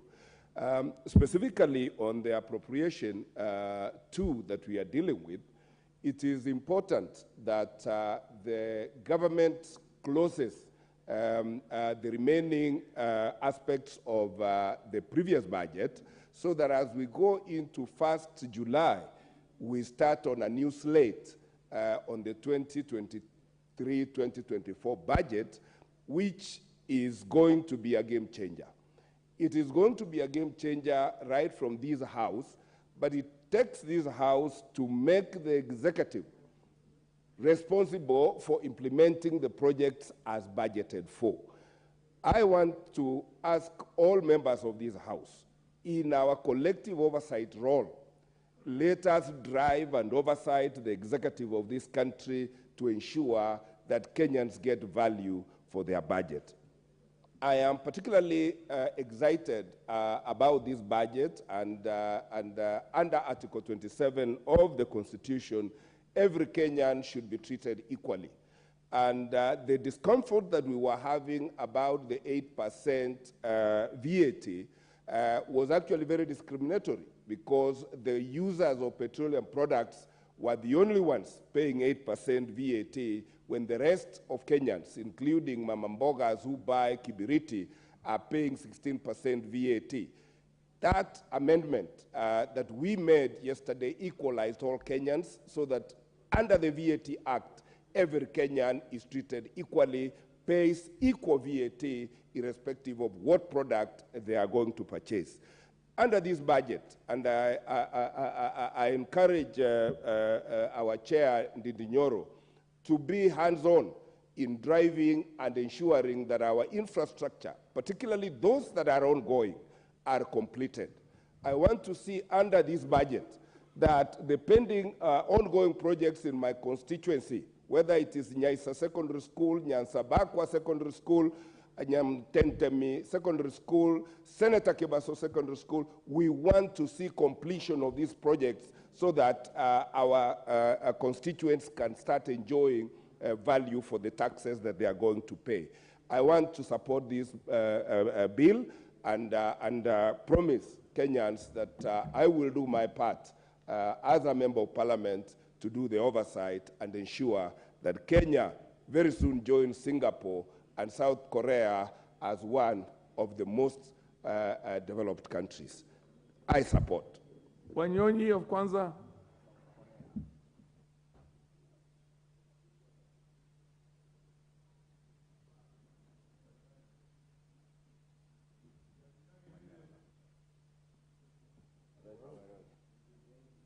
You're behind me. Okay, thank you. Madam Speaker, thank you very much for this opportunity. I want on onset to agree with the present of this appropriation bill. But first and foremost, I think my own observation, Mr. Speaker, is that we have, I think it's lack of discipline in this country. We are getting out of hand.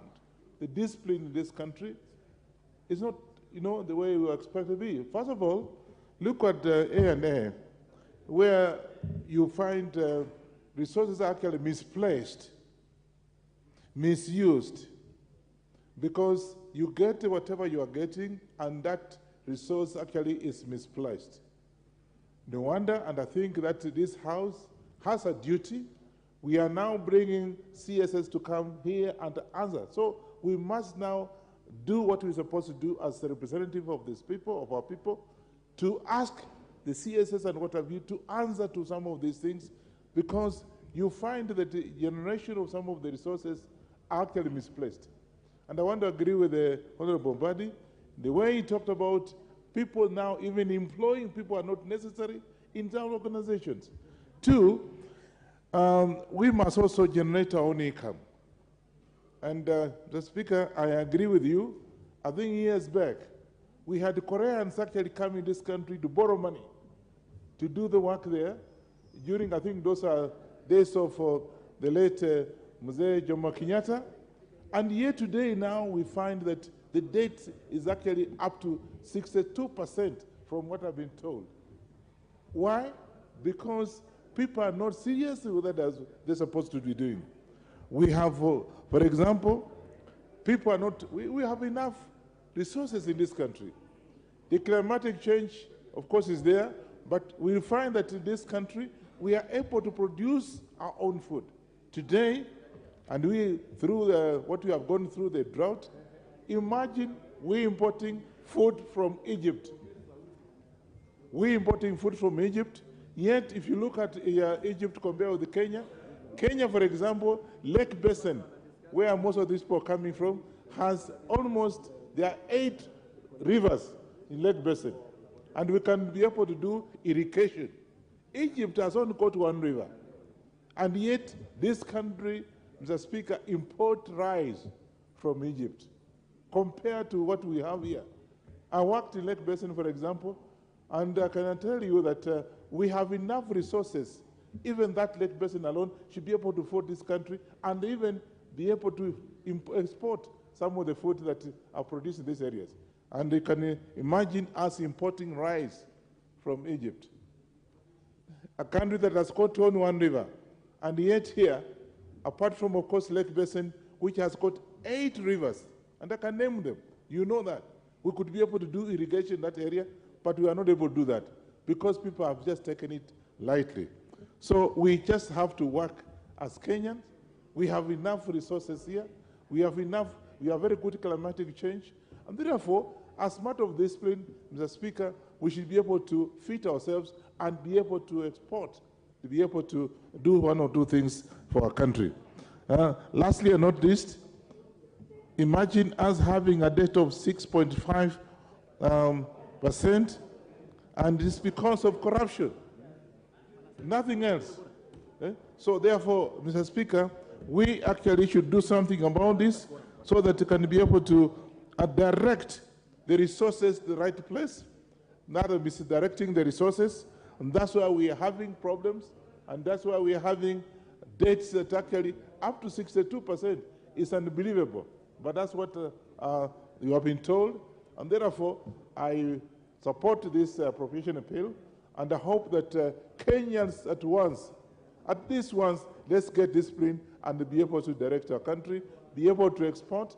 Look at the tourism, for example. It's only going down compared to what we had in the past. Now that we don't get enough tourists in this country, and when they come, they are taken to places that are not supposed to be taken, and they don't come back. I support. Point of order, Mr. Speaker. Yes, what's your point of order? Are you?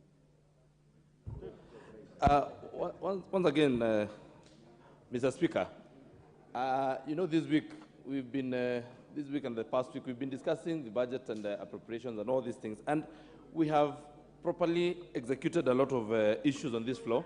And the next motion, Mr. Speaker, is still about what we're discussing now. And I know members have expressed interest. And hold on, Honorable Okello. So I'm requesting, Speaker, that you call them over to reply so that we move to the next order, and which is the same, and members are going to address the issues. Order, Honorable also. Member, your point is met.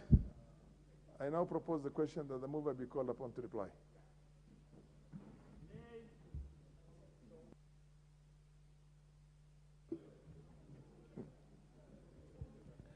I now put the question that the mover be called upon to reply. As many want to appear and say aye. Aye. As many want to appear and say nay. Nay. The ayes have it. Thank you very much, Honorable Speaker. And I want to laud all the members who have contributed and assure them that we were actually taking notes. Myself, I was personally doing so. From Honorable Anyonyi, Honorable Mogaka, my good brother, Honorable Badi, Honorable Lote Kachelimba, Honorable Owen Baya, my brother Twalib, Honorable Badi Twalib, my Honorable Kagongo, who is the chair for water, Samuel Atandi, one of the committee members, Honorable Boko Miremba, Professor Barto, Dr. Onchoke, who is also very experienced in these matters, and of course you, Honorable Chair. Honorable Chair, just want to highlight a few things and agree. I hope the consultations can be lower. Thank you very much, Honorable Speaker. I want to do it very briefly, but it is important to note some of the issues that we have had because they enrich the debate.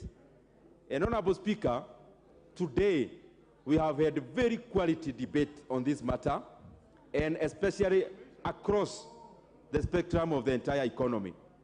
Honorable Speaker, some of the issues that I said before about A&A have been highlighted by the members who have taken part in the debate. And I want to bring one matter that I've heard also from Honorable Badi, the issue of having a bloated government. And I agree 100% with you, Honorable Badi. And actually what we did, and it is important for members to also listen to this. In this budget that we made of year 2023-2024, we never approved any increment in personal emoluments or PE for additional staff of government, except for a few areas. We only approved additional staff in TSC, in KMTC, in trainers of our TVETs, and Honorable Speaker, we made it very difficult for any MDA to actually add staff. Because, Honorable Speaker, the government of Kenya has more staff than we need. What we need to do is actually reallocation. On a normal constituency, Honorable Speaker, you get there is a youth officer, there is an Uwezo Fund officer, there is a women fund officer, there is a gender officer. Honorable Speaker, you get people, duplication of like 9 government officers serving in a single sub-county, roles that could generally be done by just a few. So what we may need to do in future, Honorable Speaker, is to be able to optimize on the resources that we already have other than adding into more. Lastly, Honorable Speaker, allow me to go back to your topic. And you got the entire 10 minutes and we learned a lot from it. As I reply, and from the benefit that I got, and I agree with you on many respects, but I want to give you reasons why we are not committed to borrowing further. The case, for example, you cited on Japan. Japan has over 250% debt to GDP ratio, or a percentage of debt in regards to GDP. But Honorable Speaker, Japan borrows very cheaply. At some point, the 10-year board of Japanese government was actually on negative territories. Can you just imagine? They borrow money, they pay less. Secondly, Japan is a net lender. As much as we read Japan has a lot of debt, Japan is also the #1 external creditor to the US government. But also lastly, the trap of overborrowing. Japan has overborrowed, then the interest rates are low, Honorable Speaker. Most of this debt, of course, is domestic. But if you look at the books of Japanese economy, they have had no real growth since 1994. For 30 years, their real GDP has remained at 4.9 trillion US dollars. So we don't want to get into that trap where you actually don't even have inflation, you have deflation. When a country starts having deflation, it is a worse territory than inflation, because then you tell the consumers to postpone their spending. When consumers postpone their spending, generally what that means is that production goes lower. And I don't think Kenya would be very safe. And lastly also, the example you cited on the US. US, they almost had a shutdown the other day. Of course, they wanted to increase the debt, which they succeeded. But 70% of the US debt portfolio is actually internal. Therefore, they are able to manage, and also the greenback is their currency. Honorable Speaker, a luxury that we don't have. With those many remarks, Honorable Speaker, I beg to reply.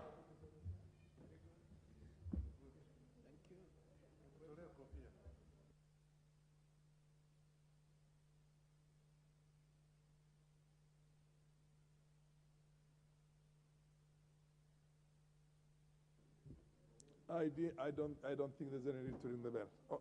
Order, honorable members, we have quorum. Honorable members, I now put the question that the supplementary appropriation number 2 bill, National Assembly Bill number 31 of 2023, be now read a second time. As many of the opinion say aye. Aye. As many of the opinion say nay. The ayes have it.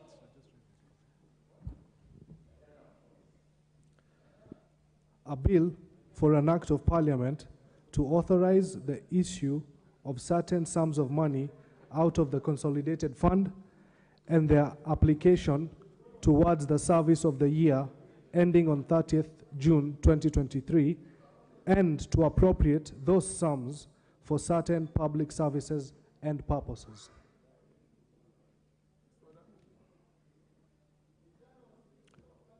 Order number 11, the County Government's Additional Allocation Bill, National Assembly Bill number 23 of 2023. Second reading. Honorable Ndindi. Thank you very much, Honorable Speaker. Honorable Speaker, I beg to move that the County Government Additional Allocation Bill, that is the National Assembly Bill number 23 of 2023, be read for a second time.